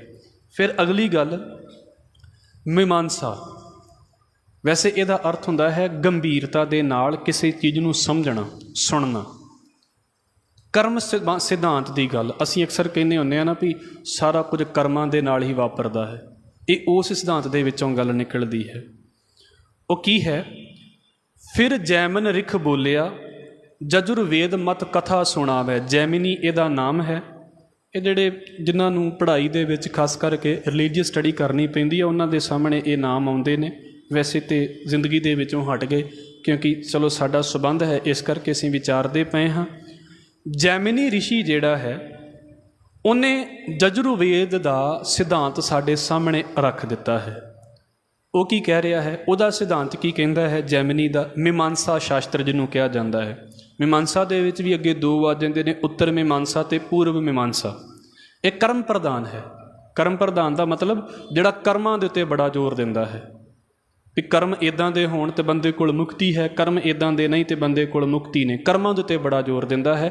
ਇਹ ਜਿਹੜਾ ਗਿਆਨ ਦੇ ਉੱਤੇ ਜ਼ੋਰ ਘੱਟ ਦਿੰਦਾ ਹੈ, ਕਰਮ ਕਾਂਡਾਂ 'ਤੇ ਬੜਾ ਜ਼ੋਰ ਦਿੰਦਾ ਹੈ। ਅਸੀਂ ਪੜ੍ਹਾਂਗੇ, ਕਰਮਾਂ ਉੱਪਰ ਨਿਬੜੈ ਦੇਹੀ ਮਦ ਕਰੈ ਸੋ ਪਾਵੈ। ਇਹ ਮੀਮਾਂਸਾ ਕਹਿ ਰਿਹਾ ਹੈ। ਜੈਮਿਨੀ ਰਿਸ਼ੀ ਇਸ ਗੱਲ ਨੂੰ ਕਹਿੰਦੇ ਨੇ, ਜੋ ਕੁਝ ਬੰਦਾ ਕਰਦਾ ਹੈ ਉਹਦੇ ਉੱਤੇ ਗੱਲ ਨਿਬੜਦੀ ਹੈ। ਅਸੀਂ ਵੀ ਵਿਚਾਰਦੇ ਹਾਂ ਇਸ ਗੱਲ ਨੂੰ ਵੀ ਕਰਮਾਂ ਦਾ ਸਿਧਾਂਤ ਤੇ ਸਾਡੇ ਵਿੱਚ ਵੀ ਕਿਤੇ ਨਾ ਕਿਤੇ ਹੈ, ਪਰ ਅੰਤਿਮ ਨਹੀਂ ਹੈ ਇਹ। ਕਰਮਾਂ ਉੱਪਰ ਨਿਬੜੈ ਦੇਹੀ ਮਦ, ਜੋ ਬੰਦਾ ਇਸ ਦੇਹੀ ਦੇ ਵਿੱਚ ਰਹਿੰਦਿਆਂ ਜੋ ਕਰਦਾ ਹੈ ਉਹੀ ਪਾ ਲਵੇਗਾ। ਫਿਰ ਕੀ ਹੈ? ਥਾਪਸ ਕਰਮ ਸੰਸਾਰ ਵਿੱਚ। ਇਹਨੇ ਕਰਮਾਂ ਦੇ ਸਿਧਾਂਤ ਨੂੰ ਬੜਾ ਵੱਡਾ ਮੰਨਿਆ ਹੈ। ਇਸ ਕਰਕੇ ਇਹਨੇ ਸਮਝ ਲਓ ਵੀ ਸੰਸਾਰ ਦੇ ਵਿੱਚ ਕਰਮ ਸਿਧਾਂਤ ਥਾਪ ਦਿੱਤਾ ਹੈ। ਸਾਡੇ ਹਿੰਦੁਸਤਾਨ ਦੇ ਲੋਕਾਂ ਦੇ ਮਨਾਂ ਦੇ ਵਿੱਚੋਂ ਇੱਕ ਕਰਮ ਸਿਧਾਂਤ ਪਰੇ ਨਹੀਂ ਹੁੰਦਾ। ਕਰਮ ਸਿਧਾਂਤ ਬੜਾ ਪ੍ਰਬਲ ਮੰਨਿਆ ਜਾਂਦਾ ਹੈ ਨਾ। ਥਾਪਸ ਕਰਮ ਸੰਸਾਰ ਵਿੱਚ ਕਰਮ ਵਾਸ ਕਰ ਆਵੇ ਜਾਵੇ। ਉਹ ਕਹਿੰਦਾ ਹੈ ਵੀ ਜਿਹੋ ਜੇ ਬੰਦਾ ਕਰਮ ਕਰਦਾ ਹੈ ਉਹਨਾਂ ਦੇ ਕਰਮਾਂ ਕਰਕੇ ਉਹਨੂੰ ਜੀਵਨ ਮਿਲ ਜਾਂਦਾ ਹੈ, ਬੰਦਾ ਆਉਂਦਾ ਜਾਂਦਾ ਰਹਿੰਦਾ ਹੈ ਜਿਹੋ ਜੇ ਕਰਮ ਕਰਦਾ ਹੈ। ਸਹਿਸਾ ਮਨੋ ਨਾ ਚੁੱਕਈ ਕਰਮਾਂ ਅੰਦਰ ਭਰਮ ਭੁਲਾਵੇ। ਅਤੇ ਫਿਰ ਭਾਈ ਗੁਰਦਾਸ ਸਾਹਿਬ ਕਹਿੰਦੇ ਨੇ ਵੀ ਇਹ ਤਾਂ ਇੱਦਾਂ ਦੀ ਗੱਲ ਹੋ ਗਈ ਵੀ ਬੰਦੇ ਦੇ ਮਨ ਦੇ ਵਿੱਚ ਨਾ ਕਰਮ ਹੀ ਬੜੇ ਰਹਿੰਦੇ ਨੇ ਵੀ ਹਾਏ ਕਰਮ ਨਾ ਗਲਤ ਹੋ ਜਾਵੇ, ਆਹ ਕਰਮ ਸਹੀ ਕਰਨਾ ਹੈ। ਉਹ ਸੋਚ ਫਿਰ ਕਿੱਥੇ ਰਹਿ ਜਾਂਦੀ ਹੈ? ਕਰਮਾਂ ਦੇ ਵਿੱਚ। ਰੱਬ ਵੱਲ ਸੋਚ ਨਹੀਂ ਜਾਂਦੀ। ਜਿੱਦਾਂ ਅਗਿਆਨਤਾ ਅਤੇ ਗਿਆਨਤਾ ਵਿੱਚ ਸੋਚ ਰਹਿ ਗਈ, ਰੱਬ ਵੱਲ ਸੋਚ ਨਹੀਂ ਗਈ, ਇੱਦਾਂ ਕਰਮਾਂ ਅਤੇ ਅਕਰਮਾਂ ਦੇ ਵਿੱਚ ਸੋਚ ਰਹਿ ਜਾਂਦੀ ਹੈ, ਰੱਬ ਵੱਲ ਸੋਚ ਨਹੀਂ ਜਾਂਦੀ। ਕਰਮ ਅਕਰਮ ਜਿਹੜਾ ਹੈ ਇਹਨਾਂ ਦੇ ਵਿੱਚ ਚਲਿਆ ਗਿਆ। ਸਹਿਸਾ ਮਨੋ ਨਾ ਚੁੱਕਈ, ਮਨ ਦੇ ਵਿੱਚੋਂ ਵਹਿਮ ਦੂਰ ਨਹੀਂ ਹੁੰਦਾ। ਕਰਮ ਕਾਂਡ ਕਰੀ ਜਾਂਦੇ ਨੇ ਲੋਕ, ਜਿੱਥੇ ਬੁੱਧੀ ਪਹਿਲਾਂ ਹੁੰਦੀ ਹੈ ਉੱਥੇ ਹੀ ਰਹਿੰਦੀ ਹੈ। ਕੀ ਬੁੱਧੀ ਬਦਲ ਜਾਂਦੀ ਹੈ? ਮੈਂ ਅਕਸਰ ਬੇਨਤੀ ਕਰਦਾ ਹਾਂ, ਵਾਹਿਗੁਰੂ ਬਖਸ਼ ਲਵੇ, ਤੁਸੀਂ ਇੱਕ ਬੰਦੇ ਨੂੰ ਰੋਜ਼ ਦਾ ਇੱਕ ਸ਼ਬਦ ਸੁਣਾ ਦਿਓ ਅਤੇ ਸਾਲ ਬਾਅਦ ਉਹਨੂੰ ਪੁੱਛ ਲਿਓ ਵੀ ਤੂੰ ਕੀ ਸੁਣਿਆ। ਤੁਹਾਨੂੰ 10% ਤੇ ਸੁਣਾਵੇਂਗਾ ਹੀ ਨਾ ਵੀ ਮੈਂ ਆਹ ਗੱਲ ਸੁਣੀ ਹੈ। ਅਤੇ ਤੁਸੀਂ ਇੱਕ ਬੰਦੇ ਨੂੰ ਕਹਦੇ ਵੀ ਤੂੰ 10 ਸਾਲ ਇੱਥੇ ਧਾਗਾ ਬੰਨਣਾ ਪਰ ਗੱਲ ਇੱਕ ਨਹੀਂ ਸੁਣਨੀ, ਉਹਨੂੰ ਪੁੱਛਿਓ ਵੀ ਤੂੰ ਸਾਲ ਬਾਅਦ ਜਿਹੜਾ ਸੀ ਸਾਲ ਲਗਾਤਾਰ ਧਾਗਾ ਬੰਨਿਆ ਤੂੰ ਕੀ ਸਿੱਖਿਆ? 2 ਗੰਢਾਂ ਵੱਧ ਮਾਰਨੀਆਂ ਸਿੱਖ ਲਵੇਗਾ, ਕੁਝ ਨਹੀਂ ਸਿੱਖੇਗਾ। ਇਸ ਕਰਕੇ ਕਰਮਾਂ ਦੇ ਸਿਧਾਂਤ ਦੇ ਵਿੱਚ ਇਹ ਨਹੀਂ ਵੀ ਕਰਮਾਂ ਦੇ ਉੱਤੇ ਬੰਦਾ ਮੁਕਤ ਹੋ ਜਾਵੇਗਾ, ਕਰਮ ਪਾਰ ਨਹੀਂ ਹੋਣ ਦਿੰਦੇ ਬੰਦੇ ਨੂੰ। ਪਰ ਇੱਥੇ ਮੀਮਾਂਸਾ ਦੀ ਗੱਲ ਹੈ, ਸਹਿਸਾ ਮਨੋ ਨਾ ਚੁੱਕੇ, ਜਿਹੋ ਜਿਹਾ ਵਹਿਮੀ ਪਹਿਲਾਂ ਸੀ ਉਹੋ ਜਿਹਾ ਵਹਿਮੀ ਫੇਰ ਬਣਿਆ ਰਿਹਾ। ਕਰਮਾਂ ਅੰਦਰ ਭਰਮ ਭੁਲਾਵੇ, ਭਰਮ ਵਰਤਣ ਜਗਤ ਕੀ, ਇੱਕੋ ਮਾਇਆ ਬ੍ਰਹਮ ਕਹਾਵੇ। ਅਤੇ ਇੰਨਾ ਵਹਿਮ ਹੋ ਗਿਆ, ਵਾਹਿਗੁਰੂ ਬਖਸ਼ ਲਵੇ। ਅਤੇ ਸਮਝਣ ਦੀ ਖਾਤਰ ਹੈ ਮੈਂ ਕਹਿੰਦਾ ਨਾ ਵੀ ਕਰਮਕਾਂਡੀ ਬੰਦੇ ਇੱਦਾਂ ਦੇ ਹੁੰਦੇ ਨੇ, ਉਹਨਾਂ ਨੂੰ ਮਤਲਬ ਨਹੀਂ ਹੁੰਦਾ ਇਸ ਗੱਲ ਦੇ ਨਾਲ ਵੀ ਗੁਰੂ ਕੀ ਕਹਿੰਦਾ ਹੈ, ਉਹਨਾਂ ਨੂੰ ਮਤਲਬ ਹੀ ਨਹੀਂ ਵੀ ਰੱਬ ਕੀ ਕਹਿੰਦਾ ਹੈ। ਉਹਨਾਂ ਨੂੰ ਆਪਣੇ ਕਰਮਾਂ ਦੇ ਨਾਲ ਮਤਲਬ ਹੈ ਵੀ ਅਸੀਂ ਤਾਂ ਇੱਦਾਂ ਹੀ ਕਰਨਾ ਅਤੇ ਇੱਦਾਂ ਕਿਉਂ ਨਹੀਂ ਕੀਤਾ। ਉਹਨੂੰ ਕੀ ਹੋ ਗਿਆ? ਕਰਮ ਵਰਤਣ ਜਗਤ ਕੀ, ਸੰਸਾਰ ਦੇ ਵਿੱਚ ਕਰਮਾਂ ਦੀ ਵਰਤਣੀ ਹੋ ਗਈ, ਜਿਹਨੂੰ ਭਗਤ ਰਵਿਦਾਸ ਕਹਿੰਦੇ ਨੇ, ਕਰਮ ਅਕਰਮ ਵਿਚਾਰੀਐ ਸ਼ੰਕਾ ਸੁਨ ਵੇਦ ਪੁਰਾਣ, ਸੰਸਾ ਸਦ ਹਿਰਦੈ ਬਸੈ ਕੌਣ ਹਿਰੈ ਅਭਿਮਾਨ। ਕਰਮਾਂ ਦੇ ਉੱਤੇ ਇੰਨਾ ਜ਼ੋਰ ਹੈ ਵੀ ਤਰੀਕ ਗਲਤ ਨਾ ਹੋ ਜਾਵੇ, ਵਾਰ ਗਲਤ ਨਾ ਹੋ ਜਾਵੇ, ਅਤੇ ਵਹਿਮ ਉੱਡਾ ਹੀ ਹੈ। ਉਹ ਰੋਜ਼ ਆਉਂਦੇ ਨੇ ਪਰ ਵਹਿਮ ਉੱਥੇ ਕਿ ਜੀ ਖੜਿਆ ਹੋਇਆ ਹੈ। ਹਜ਼ੂਰ ਦਾ ਬਚਨ ਵੇਖੋ, ਭਾਈ ਗੁਰਦਾਸ ਸਾਹਿਬ ਕਹਿੰਦੇ ਨੇ, ਜਜੁਰਵੇਦ ਕੋ ਮਥਨ ਕਰ ਤਤ ਬ੍ਰਹਮ ਵਿੱਚ ਭਰਮ ਮਿਲਾਵੇ। ਮੀਮਾਂਸਾ ਨੇ ਇੱਦਾਂ ਕਰ ਦਿੱਤਾ ਵੀ ਜਿਹੜਾ ਤਤ ਰੱਬ ਹੈ ਉਹਦੇ ਵਿੱਚ ਕਰਮ ਸਿਧਾਂਤ ਵਾੜ ਦਿੱਤਾ। ਰੱਬ ਦੀ ਗੱਲ ਦੇ ਵਿੱਚ ਹੁਣ ਕਿਹਦੀ ਗੱਲ ਆ ਗਈ? ਕਰਮਾਂ ਦੀ ਗੱਲ ਆ ਗਈ। ਤਤ ਬ੍ਰਹਮ ਦੇ ਵਿੱਚ ਭਰਮ ਦੀ ਗੱਲ ਆ ਗਈ ਹੈ। ਕਰਮ ਦ੍ਰਿੜਾਏ ਜਗਤ ਵਿੱਚ, ਕਰਮ ਬੰਦ ਕਰ ਆਵੇ ਜਾਵੇ। ਭਗਤ ਨਾਮਦੇਵ ਜੀ ਨੇ ਅਤੇ ਮਹਾਰਾਜ ਜੀ ਨੇ ਇਸ ਕਰਕੇ ਇਹਨਾਂ ਖਿਆਲਾਂ ਨੂੰ ਤੋੜਿਆ ਹੈ ਵੀ ਤੁਸੀਂ ਕਹਿੰਦੇ ਜੇ ਜੀਵ ਕਰਮਾਂ ਕਰਕੇ ਸੰਸਾਰ ਦੇ ਵਿੱਚ ਆਉਂਦਾ ਹੈ, ਜਿੱਦਣ ਪਹਿਲੀ ਵਾਰ ਜੀਵ ਦਾ ਜਨਮ ਹੋਇਆ ਸੀ ਉਦੋਂ ਬੰਦਾ ਇਹਨੇ ਕਿਹੜਾ ਕਰਮ ਕੀਤਾ ਸੀ ਵੀ ਜੀਵ ਆ ਗਿਆ। ਮੰਨ ਲਓ ਹੁਣ ਅਸੀਂ ਜਨਮ ਲੈਂਦੇ ਹਾਂ ਅਤੇ ਹੁਣ ਤਾਂ ਸਾਨੂੰ ਕੋਈ ਕਹੇ ਵੀ ਅਗਲਾ ਜਨਮ ਜਿਹੜਾ ਮਿਲਣਾ ਸਾਡੇ ਕਰਮਾਂ ਦੇ ਸਿਰ ਦੇ ਉੱਤੇ ਮਿਲਣਾ, ਉਹ ਕਦੀ ਤਾਂ ਸਾਡਾ ਪਹਿਲਾ ਜਨਮ ਹੋਇਆ ਸੀ, ਉਦੋਂ ਅਸੀਂ ਕਿਹੜੇ ਕਰਮ ਕੀਤੇ ਸੀ ਜਿਹਦੇ ਕਰਕੇ ਅਸੀਂ ਆ ਗਏ। ਜਬ ਕਛ ਨਾ ਸੀਓ ਤਬ ਕਿਆ ਕਰਤਾ, ਕਵਨ ਕਰਮ ਕਰ ਆਇਆ, ਗੁਰੂ ਅਰਜਨ ਸਾਹਿਬ ਸੱਚੇ ਪਾਤਸ਼ਾਹ। ਇਸ ਕਰਕੇ ਕਰਮ ਬੰਦ ਕਰ ਆਵੇ ਜਾਵੇ, ਇਹ ਮੀਮਾਂਸਾ ਕਹਿੰਦਾ ਹੈ ਵੀ ਕਰਮਾਂ ਦਾ ਬੱਝਾ ਹੋਇਆ ਜੀਵ ਆਉਂਦਾ ਹੈ। ਪਰ ਨਾਲ ਕੀ ਕਹਿੰਦੇ ਨੇ ਭਾਈ ਗੁਰਦਾਸ ਸਾਹਿਬ, ਸਤਿਗੁਰ ਬਿਨਾ ਨਾ ਸਹਿਸਾ ਜਾਵੇ, ਗੁਰੂ ਤੋਂ ਬਿਨਾਂ ਕੋਈ ਵਹਿਮ ਦੂਰ ਨਹੀਂ ਹੁੰਦਾ, ਬੰਦੇ ਕਰਮਾਂ 'ਚ ਹੀ ਬੱਝੇ ਰਹਿੰਦੇ ਨੇ। ਆਖਰੀ ਪੰਕਤੀ ਦੇ ਵਿੱਚ ਆਪਣੀ ਗੱਲ ਕਰ ਦਿੱਤੀ। ਫਿਰ ਅਗਲੀ ਗੱਲ ਵੇਦਾਂਤ, ਵੇਦਾਂ ਦਾ ਅੰਤ ਕਹਿ ਲਈਏ, ਵੇਦਾਂ ਦਾ ਸਾਰ ਕਹਿ ਲਈਏ, ਵਿਆਸ ਰਿਸ਼ੀ ਦੇ ਵੱਲੋਂ ਇਹ ਦਿੱਤਾ ਹੋਇਆ ਸਿਧਾਂਤ ਹੈ।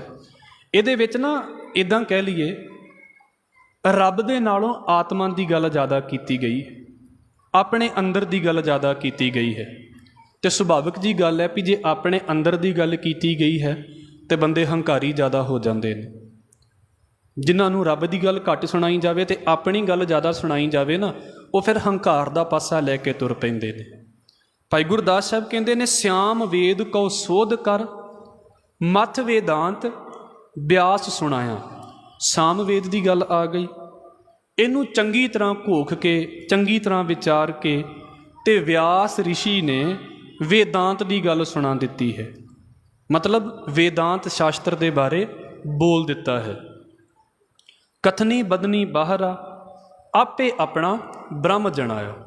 ਵੇਦਾਂਤ ਇਸ ਗੱਲ ਨੂੰ ਕਹਿੰਦਾ ਹੈ ਵੀ ਸਾਡਾ ਆਪਾ ਹੀ ਬ੍ਰਹਮ ਹੈ। ਠੀਕ ਹੈ, ਮੈਂ ਫੇਰ ਕਹਿ ਦੇਵਾਂ, ਗੁਰਮਤਿ ਦਾ ਇੱਕ ਪਾਸਾ ਹੈ ਕਿ ਕਹੋ ਕਬੀਰ ਇਹ ਰਾਮ ਕੀ ਅੰਸ਼, ਆਤਮਾ ਰਾਮ ਦਾ ਅੰਸ਼ ਹੈ। ਪਰ ਆਤਮਾ ਆਪ ਐਡਾ ਤਗੜਾ ਨਹੀਂ ਵੀ ਇਹਨੂੰ ਕਹਿ ਦਈਏ ਵੀ ਇਹ ਰੱਬ ਹੀ ਹੈ, ਰੱਬ ਦਾ ਇੱਕ ਅੰਸ਼ ਹੈ। ਇਸ ਕਰਕੇ ਕਥਨੀ ਬਦਨੀ ਬਾਹਰਾ, ਆਪੇ ਆਪਣਾ ਬ੍ਰਹਮ ਜਣਾਇਆ, ਇਹਨੂੰ ਕਹਿ ਦਿੱਤਾ ਵੀ ਆਤਮਾ ਕਥਨ ਤੋਂ ਬਾਹਰ ਹੈ, ਬੋਲਣ ਤੋਂ ਬਾਹਰ ਹੈ, ਆਪਣੇ ਆਪੇ ਨੂੰ ਹੀ ਬ੍ਰਹਮ ਅਖਵਾ ਦਿੱਤਾ ਹੈ। ਨਦਰੀ ਕਿਸੇ ਨਾ ਲਿਆਵਈ, ਹਉਮੈ ਅੰਦਰ ਭਰਮ ਭੁਲਾਇਆ। ਇਸ ਆਤਮੇ ਨੂੰ ਏਡਾ ਵੱਡਾ ਕਹਿ ਦਿੱਤਾ ਹੈ ਵੀ ਇੱਦਾਂ ਕਹਿ ਲਈਏ ਵੀ ਉਹ ਕਹਿੰਦੇ ਨੇ ਵੀ ਬਸ ਇਹਨਾਂ ਦੀ ਸਾਡੇ ਜਿੱਦਾਂ ਉਹ ਨਜ਼ਰ ਨਹੀਂ ਆਉਂਦਾ ਕਿਸੇ ਨੂੰ। ਆਤਮਾ ਤਾਂ ਵੈਸੇ ਵੀ ਨਜ਼ਰ ਨਹੀਂ ਆਉਂਦਾ ਕਿਸੇ ਨੂੰ। ਇਹ ਆਤਮਾ ਦਾ ਇੱਕ ਸਿਧਾਂਤ ਹੈ ਕਿ ਪਰਮਾਤਮਾ ਦੀ ਅੰਸ਼ ਹੈ, ਪਰਮਾਤਮਾ ਨਹੀਂ ਹੈ, ਅੰਸ਼ ਹੈ। ਅੰਸ਼ ਵਿੱਚ ਸਾਰੇ ਤੱਤ ਉਹੀ ਹੁੰਦੇ ਨੇ, ਪਰ ਅੰਸ਼ ਅੰਸ਼ ਹੀ ਹੁੰਦਾ ਹੈ। ਜਿੱਦਾਂ ਇੱਦਾਂ ਕਹਿ ਲਈਏ ਵੀ ਸਮੁੰਦਰ ਦੇ ਵਿੱਚੋਂ ਪਾਣੀ ਦੀ ਬੂੰਦ ਲੈ ਲਈਏ, ਜੋ ਕੁਝ ਸਮੁੰਦਰ ਦਾ ਪਾਣੀ ਹੈ ਉਹੀ ਬੂੰਦ ਹੈ, ਪਰ ਬੂੰਦ ਸਮੁੰਦਰ ਨਹੀਂ ਹੈ। ਇਸ ਤਰ੍ਹਾਂ ਅੰਸ਼ ਜਿਹੜਾ ਹੈ ਉਹ ਹੈ ਰੱਬ ਦਾ ਰੂਪ ਹੀ, ਪਰ ਰੱਬ ਨਹੀਂ ਹੈ। ਇਸ ਕਰਕੇ ਕਹਿੰਦੇ ਨੇ, ਹਉਮੈ ਅੰਦਰ ਭਰਮ ਭੁਲਾਇਆ, ਹਉਮੈ ਦੇ ਵਹਿਮ ਦੇ ਵਿੱਚ ਪੈ ਗਿਆ ਵੀ ਆਤਮਾ ਹੀ ਸਾਰਾ ਕੁਝ ਹੈ। ਆਪ ਪੁਜਾਏ ਜਗਤ ਵਿੱਚ, ਭਾਉ ਭਗਤ ਦਾ ਮਰਮ ਨਾ ਪਾਇਆ। ਅਤੇ ਜਦੋਂ ਬੰਦੇ ਨੂੰ ਆਪ ਹੀ ਆਪਣਾ ਆਪ ਰੱਬ ਲੱਗਣ ਲੱਗ ਪਿਆ ਅਤੇ ਫਿਰ ਕੀ ਹੋਇਆ, ਆਪ ਪੁਜਾਏ ਜਗਤ ਵਿੱਚ, ਬੰਦਾ ਆਪਣੀ ਪੂਜਾ ਹੀ ਕਰਾਉਣ ਲੱਗ ਪਿਆ ਵੀ ਮੈਂ ਹੀ ਸਾਰਾ ਕੁਝ ਹਾਂ। ਅਤੇ ਫਿਰ ਕੀ ਹੋ ਗਿਆ, ਭਾਉ ਭਗਤ ਦਾ ਮਰਮ ਨਾ ਪਾਇਆ। ਉਹਨੇ ਪ੍ਰੇਮਾ ਭਗਤੀ ਨੂੰ ਜਾਣਿਆ ਹੀ ਨਹੀਂ ਕੁਝ। ਜਿਹਨੂੰ ਆਪਣਾ ਆਪਾ ਚੰਗਾ ਲੱਗਦਾ ਹੈ ਉਹਨੂੰ ਰੱਬ ਦੀ ਬੰਦਗੀ ਫਿਰ ਚੰਗੀ ਨਹੀਂ ਲੱਗਦੀ, ਉਹ ਰੱਬ ਦੀ ਬੰਦਗੀ ਨਹੀਂ ਕਰ ਸਕਦਾ। ਇਸ ਕਰਕੇ ਤ੍ਰਿਪਤ ਨਾ ਆਵੀ ਵੇਦ ਮੱਥ, ਅਤੇ ਜਿੰਨਾ ਬੰਦਾ ਆਪਣੀ ਭਗਤੀ ਇੱਦਾਂ ਕਹਿ ਲਈਏ ਆਪਣੀ ਸ਼ੋਭਾ ਕਰਾਉਣ ਦੇ ਦੌੜ ਦੇ ਵਿੱਚ ਦੌੜਦਾ ਹੈ, ਓਨੀ ਉਹਦੇ ਅੰਦਰੋਂ ਤ੍ਰਿਪਤੀ ਖਤਮ ਹੁੰਦੀ ਹੈ, ਉਹਨਾਂ ਉਹ ਇੱਦਾਂ ਕਹਿ ਲਈਏ ਵੀ ਔਖਾ ਹੋ ਜਾਂਦਾ ਹੈ। ਇਹ ਹੋਇਆ ਵਿਆਸ ਦੇ ਨਾਲ। ਤ੍ਰਿਪਤ ਨਾ ਆਵੀ ਵੇਦ ਮੱਥ, ਉਹਨੇ ਬੜੇ ਵੇਦ ਮੱਥੇ, ਮਤਲਬ ਬੜੀ ਘੋਖ ਕੀਤੀ ਉਹਨੇ ਵੇਦਾਂ ਦੀ, ਬੜਾ ਪੜ੍ਹਿਆ ਸੀ ਉਹ। ਥੋੜ੍ਹਾ ਬਹੁਤਾ ਤੁਸੀਂ ਵੇਦ ਵਿਆਸ ਦੇ ਕੰਮਾਂ ਨੂੰ ਪੜ੍ਹ ਕੇ ਵੇਖੋਗੇ ਤਾਂ ਉਹਦੇ ਬਾਰੇ ਮੰਨਿਆ ਜਾਂਦਾ ਵੀ ਉਹਨੇ ਵੇਦਾਂ ਨੂੰ ਕੰਪਾਈਲਡ ਕੀਤਾ ਹੈ, ਉਹ ਇੱਦਾਂ ਦਾ ਹੈ। ਦੂਜਾ ਫਿਰ ਉਹਨੇ ਮਹਾਭਾਰਤ ਲਿਖੀ ਹੈ ਵੇਦ ਵਿਆਸ ਨੇ। ਔਰ ਜਿਹਨੇ ਲਿਖਿਆ ਇੰਨਾ ਕੁਝ ਹੈ ਉਹ ਗਿਆਨੀ ਕਿੱਡਾ ਵੱਡਾ ਹੋਵੇਗਾ, ਪੜ੍ਹਿਆ ਕਿੰਨਾ ਹੋਵੇਗਾ, ਤਾਂ ਲਿਖਦਾ ਹੈ ਨਾ। ਬੰਦਾ 100 ਪੇਜ ਪੜ੍ਹੇ ਤਾਂ 10 ਪੇਜ ਲਿਖ ਪਾਉਂਦਾ। ਆਪਾਂ ਪੇਪਰ ਦਿੰਦੇ ਹਾਂ ਨਾ ਸਕੂਲਾਂ ਕਾਲਜਾਂ ਦੇ ਵਿੱਚ, ਅਤੇ 400 ਪੇਜ ਦੀ ਕਿਤਾਬ ਹੁੰਦੀ ਆ ਅਤੇ ਬਾਅਦ 30 ਕੁ ਪੇਜ ਦਾ ਪੇਪਰ ਹੁੰਦਾ ਜਿਹੜਾ ਅਸੀਂ ਲਿਖ ਕੇ ਆਉਣੇ 3 ਘੰਟਿਆਂ ਦੇ ਵਿੱਚ। ਜਿਹਨੇ ਇੰਨੇ ਜ਼ਿਆਦਾ ਪੇਜ ਲਿਖ ਦਿੱਤੇ ਉਹਨੇ ਪੜ੍ਹਿਆ ਕਿੰਨਾ ਹੋਵੇਗਾ। ਪਰ ਭਾਈ ਗੁਰਦਾਸ ਸਾਹਿਬ ਕਹਿੰਦੇ ਨੇ, ਅਤੇ ਉਹਦੀ ਗਾਥਾ ਦੇ ਬਾਰੇ ਵੀ ਇਹੋ ਹੀ ਹਵਾਲਾ ਹੈ, ਤ੍ਰਿਪਤ ਨਾ ਆਵੀ ਵੇਦ ਮੱਥ। ਇੰਨੇ ਪੜ੍ਹਿਆ, ਇੰਨਾ ਪੜ੍ਹਿਆ, ਤ੍ਰਿਪਤੀ ਨਹੀਂ ਆਈ, ਸ਼ਾਂਤੀ ਨਹੀਂ ਆਈ ਜ਼ਿੰਦਗੀ ਦੇ ਵਿੱਚ। ਅਗਨੀ ਅੰਦਰ ਤਪਤ ਤਪਾਇਆ, ਅੰਦਰ ਉਹਦੇ ਨਾ ਵਿਕਾਰਾਂ ਦੀ, ਮਾਫ਼ ਕਰਨਾ ਵਿਕਾਰਾਂ ਦੀ ਕਹਿ ਰਿਹਾ ਹਾਂ, ਅੰਦਰ ਉਹਦੇ ਨਾ ਇੱਕ ਤਮਾਂ ਦੀ ਭਗਤੀ, ਆਪਣੇ ਅਹੰ ਦੀ ਭਗਤੀ ਬੜੀ ਪ੍ਰਚਲਿਤ ਰਹੀ ਉਹਦੇ ਅੰਦਰ। ਜਿੰਨਾ ਜਿੰਨਾ ਬੰਦਾ ਗਿਆਨੀ ਹੋਈ ਗਿਆ ਉਹਨਾਂ ਫਿਰ ਜਿਹੜਾ ਨਾ ਗਿਆਨ ਨੇ ਸਾੜਨਾ ਸ਼ੁਰੂ ਕਰ ਦਿੱਤਾ। ਇੱਕ ਪਾਸਾ ਹੋਇਆ, ਬਹੁਤਿਆਂ ਦੇ ਨਾਲ ਇੱਦਾਂ ਵਾਪਰਦਾ, ਜਿੰਨੇ ਗਿਆਨੀ ਉਨੇ ਹੰਕਾਰੀ ਵੀ ਹੋ ਗਏ। ਅਤੇ ਫਿਰ ਕੀ ਵਾਪਰਦਾ ਹੈ, ਮਾਇਆ ਡੰਡ ਨਾ ਉਤਰੈ। ਉਹ ਪੜ੍ਹਾਈ ਨੇ ਸ਼ਾਂਤੀ ਨਹੀਂ ਦਿੱਤੀ, ਸਗੋਂ ਤਬਸ਼ ਦੇ ਦਿੱਤੀ। ਮਾਇਆ ਦਾ ਡੰਡਾ ਨਹੀਂ ਸਿਰ ਤੋਂ ਉਤਰਦਾ। ਜਮ ਡੰਡੇ ਬਹੁ ਦੁੱਖ ਰੁਆਇਆ, ਬੜੇ ਦੁੱਖ ਦੇ ਨਾਲ ਰੋਇਆ ਵੀ ਮੈਨੂੰ ਮਾਇਆ ਦਾ ਦੁੱਖ ਚੰਬੜ ਗਿਆ। ਵੇਦ ਵਿਆਸ ਇੰਨਾ ਕੁਝ ਪੜ੍ਹਨ ਦੇ ਬਾਵਜੂਦ ਵੀ ਕਹਿੰਦਾ ਵੀ ਮਾਇਆ ਦਾ ਦੁੱਖ ਨਹੀਂ ਉਤਰਿਆ। ਅਤੇ ਫਿਰ ਇੱਕ ਗਾਥਾ ਦਾ ਹਵਾਲਾ ਦਿੱਤਾ ਹੈ, ਨਾਰਦ ਮਨ ਉਪਦੇਸਿਆ ਮੱਥ ਭਾਗਵਤ ਗੁਣ ਗੀਤ ਕਰਾਇਆ। ਸ਼ਾਇਦ ਆਪ ਜੀ ਵਿੱਚੋਂ ਕਈਆਂ ਨੇ ਇਹ ਗਾਥਾ ਸੁਣੀ ਹੋਵੇਗੀ। ਕਹਿੰਦੇ ਵੀ ਇੱਕ ਵਾਰ ਨਾ ਜਿਹੜੇ ਰਿਸ਼ੀ ਵੇਦ ਵਿਆਸ ਸੀ ਨਾ, ਉਹ ਆਪਣੀ ਝੌਪੜੀ ਦੇ ਬਾਹਰ ਜਾਂ ਕਿਤੇ ਵੀ ਬੈਠੇ ਹੋਏ ਸੀ, ਅਤੇ ਉਹਦੇ ਲਾਗੇ ਨਾ ਨਾਰਦ ਨਿਕਲਦੇ ਨੇ। ਅਤੇ ਨਾਰਦ ਉਹ ਜਦੋਂ ਉਹਨਾਂ ਨੇ ਵੇਖਿਆ ਵੀ ਇਹ ਐਡਾ ਵੱਡਾ ਗਿਆਨੀ ਬੰਦਾ ਹੋਵੇ, ਐਡਾ ਵਿਦਵਾਨ ਬੰਦਾ ਹੋਵੇ, ਅਤੇ ਸਿਰ ਥੱਲੇ ਸੁੱਟ ਕੇ ਬੈਠਾ, ਪੁੱਛਿਆ ਵੀ ਕੀ ਗੱਲ ਹੋ ਗਈ, ਬੜੇ ਉਦਾਸ ਜੇ ਬੈਠੇ ਜੇ। ਅਤੇ ਵੇਦ ਵਿਆਸ ਕਹਿੰਦਾ ਵੀ ਮੈਂ ਇੰਨਾ ਕੁਝ ਮਤਲਬ ਲਿਖ ਦਿੱਤਾ ਹੈ ਲੋਕਾਂ ਦੇ ਭਲੇ ਦੇ ਲਈ, ਮੈਂ ਚਾਹੁੰਦਾ ਵੀ ਲੋਕ ਇਹਦਾ ਫਾਇਦਾ ਲੈਣ, ਪਰ ਮੇਰੇ ਨਾਲ ਇੱਦਾਂ ਵਾਪਰਦਾ ਪਿਆ ਵੀ ਮੈਂ ਅਜੇ ਸੰਤੁਸ਼ਟ ਨਹੀਂ ਹੋਇਆ, ਤ੍ਰਿਪਤੀ ਨਹੀਂ ਹੈ ਇੰਨਾ ਕੁਝ ਲਿਖਣ ਦੇ ਬਾਅਦ ਵੀ। ਜਿਹੜੀ ਗੱਲ ਇੱਥੇ ਭਾਈ ਗੁਰਦਾਸ ਸਾਹਿਬ ਕਹਿੰਦੇ ਨੇ, ਕਿਉਂਕਿ ਅਹੰਗ ਬੜਾ ਵੱਡਾ ਹੈ ਨਾ, ਉਹਨੂੰ ਲੱਗਦਾ ਵੀ ਆ ਜੀਵ ਹੀ ਸਾਰਾ ਕੁਝ ਹੈ। ਨਾਰਦ ਮੁਨ ਉਪਦੇਸਿਆ, ਕਹਿੰਦੇ ਫਿਰ ਨਾਰਦ ਜੀ ਨੇ ਨਾ ਉਹਨੂੰ ਉਪਦੇਸ਼ ਕੀਤਾ ਵਿਆਸ ਨੂੰ। ਵਿਆਸ ਬਹੁਤ ਵੱਡਾ ਗਿਆਨੀ ਹੈ, ਪਰ ਨਾਰਦ ਉਪਦੇਸ਼ ਕਰਦੇ ਨੇ। ਕੀ ਉਪਦੇਸ਼ ਕੀਤਾ, ਮੱਥ ਭਾਗਵਤ ਗੁਣ ਗੀਤ ਕਰਾਇਆ। ਉਹਨੂੰ ਭਾਈ ਇਹ ਉਪਦੇਸ਼ ਦਿੱਤਾ ਵੀ ਤੂੰ ਭਾਗਵਤ ਨੂੰ ਗਾ। ਮਹਾਭਾਰਤ ਦਾ ਇੱਕ ਹਿੱਸਾ ਹੈ ਨਾ ਭਾਗਵਤ। ਅਸਲ ਦੇ ਵਿੱਚ ਗੱਲ ਇੱਦਾਂ ਵੀ ਉਹਨੂੰ ਪ੍ਰੇਮਾ ਭਗਤੀ ਦੀ ਜਾਚ ਸਿਖਾਈ ਵੀ ਪਿਆਰ ਦੀ ਭਗਤੀ ਕਰ, ਕਿੱਥੇ ਆਪਣੇ ਅਹੰਗ ਨੂੰ ਤੂੰ ਬੋਲੀ ਜਾਂਦਾ ਹੈ ਵੀ ਜੀਵ ਹੀ ਸਾਰਾ ਕੁਝ ਹੈ। ਨਾਰਦ ਨੇ ਇੱਕ ਇੰਪੋਰਟੈਂਟ ਗੱਲ ਦੱਸ ਦਿੱਤੀ, ਭਾਈ ਗਿਆਨ ਆਪਣੀ ਜਗ੍ਹਾ ਦੇ ਉੱਤੇ ਹੈ, ਪਰ ਇਸ ਗਿਆਨ ਤੋਂ ਉੱਤੇ ਆਪਣੇ ਅਹੰਗ ਤੋਂ ਉੱਤੇ ਇਹ ਹੈ ਰੱਬ ਦੀ ਭਗਤੀ ਕਰ। ਮੱਥ ਭਾਗਵਤ ਗੁਣ ਗੀਤ ਕਰਾਇਆ, ਅਤੇ ਉਹਦੇ ਕੋਲੋਂ ਜਿਹੜਾ ਹੈ ਫਿਰ ਭਾਗਵਤ ਸੰਬੰਧੀ ਉਹਦੇ ਜਿਹੜੇ ਗੁਣਾਂ ਦਾ ਗੀਤ ਕਰਵਾਇਆ। ਫਿਰ ਬਿਨ ਸਰਣੀ ਨਹਿ ਕੋਈ ਤਰਾਇਆ। ਪਰ ਭਾਈ ਗੁਰਦਾਸ ਸਾਹਿਬ ਕਹਿੰਦੇ ਗੁਰੂ ਦੀ ਸ਼ਰਨ ਤੋਂ ਬਿਨਾਂ ਕੋਈ ਨਹੀਂ ਜੇ ਪਾਰ ਹੁੰਦਾ, ਬੰਦਾ ਆਪਣੇ ਮਤ ਗਾਈ ਜਾਂਦਾ ਹੈ। ਫਿਰ ਇਹ ਵਿਚਾਰ ਲਈਏ, ਸਾਂਖ ਸ਼ਾਸਤਰ। ਸਾਂਖ ਵੈਸੇ ਜੋ ਮੈਂ ਇਹਦੇ ਅਰਥ ਪੜ੍ਹੇ ਨੇ ਉਹ ਤਾਂ ਇਹ ਕਹਿੰਦੇ ਨੇ ਕਿ ਸੰਖਿਆ ਤੋਂ ਸ਼ਬਦ ਬਣਦਾ ਹੈ, ਪਰ ਬਹੁਤੇ ਸਹਿਮਤ ਨਹੀਂ ਨੇ ਇਹਦੇ ਨਾਲ ਵੀ। ਇਹ ਅਨੀਸ਼ਵਰਵਾਦੀ ਹੈ। ਅਨੀਸ਼ਵਰਵਾਦੀ ਦਾ ਮਤਲਬ ਜਿਹੜਾ ਈਸ਼ਵਰ ਦੇ ਵਿੱਚ ਯਕੀਨ ਨਹੀਂ ਕਰਦਾ। ਇਹ ਉਹ ਸਾਂਖ ਹੈ, ਇਹ ਸਾਂਖ ਮਤ ਦੀ ਗੱਲ ਹੈ। ਦੁਆਪਰ ਯੁਗ ਬੀਤਤ ਪਏ ਕਲਯੁਗ ਕੇ ਸਿਰ ਛਤਰ ਫਿਰਾਈ। ਹੁਣ ਕਹਿੰਦੇ ਸਮਝ ਲਓ ਵੀ ਦੁਆਪਰ ਵੀ ਬੀਤ ਗਿਆ, ਕਲਯੁਗ ਦਾ ਸਮਾਂ ਆ ਗਿਆ। ਕਲਯੁਗ ਕੇ ਸਿਰ ਛਤਰ ਫਿਰਾਈ ਦਾ ਮਤਲਬ ਇਹ ਕਲਯੁਗ ਦਾ ਟਾਈਮ ਆ ਗਿਆ। ਵੇਦ ਅਥਰ ਬਣ ਥਾਪਿਆ ਉੱਤਰ ਮੁਖ ਗੁਰਮੁਖ ਗੁਣ ਗਾਈ। ਅਤੇ ਹੁਣ ਕਹਿੰਦੇ ਸਮਝ ਲਓ ਵੀ ਅਥਰ ਬਣ ਤੁਰ ਪਿਆ ਹੈ। ਅਥਰਵ ਵੇਦ ਜਿਹਨੂੰ ਆਸਾ ਦੀ ਵਾਰ 'ਚ ਅਸੀਂ ਪੜ੍ਹਦੇ ਹਾਂ, ਕੱਲ ਮਹਿ ਵੇਦ ਅਥਰ ਬਣ ਹੁਆ ਨਾਉ ਖੁਦਾਈ ਅੱਲਾਹ ਪਿਆ। ਇਸ ਕਰਕੇ ਵੇਦ ਅਥਰ ਬਣ ਥਾਪਿਆ, ਇਸ ਸਮੇਂ ਦਾ ਵੇਦ ਅਥਰ ਬਣ ਜਿਹੜੀ ਗੱਲ ਹੋ ਗਈ। ਉੱਤਰ ਮੁਖ, ਉੱਤਰ ਵਾਲੇ ਪਾਸੇ ਵੱਲ ਮੂੰਹ ਕਰਕੇ ਤਾਂ ਲੋਕ ਭਜਨ ਕਰਦੇ ਨੇ।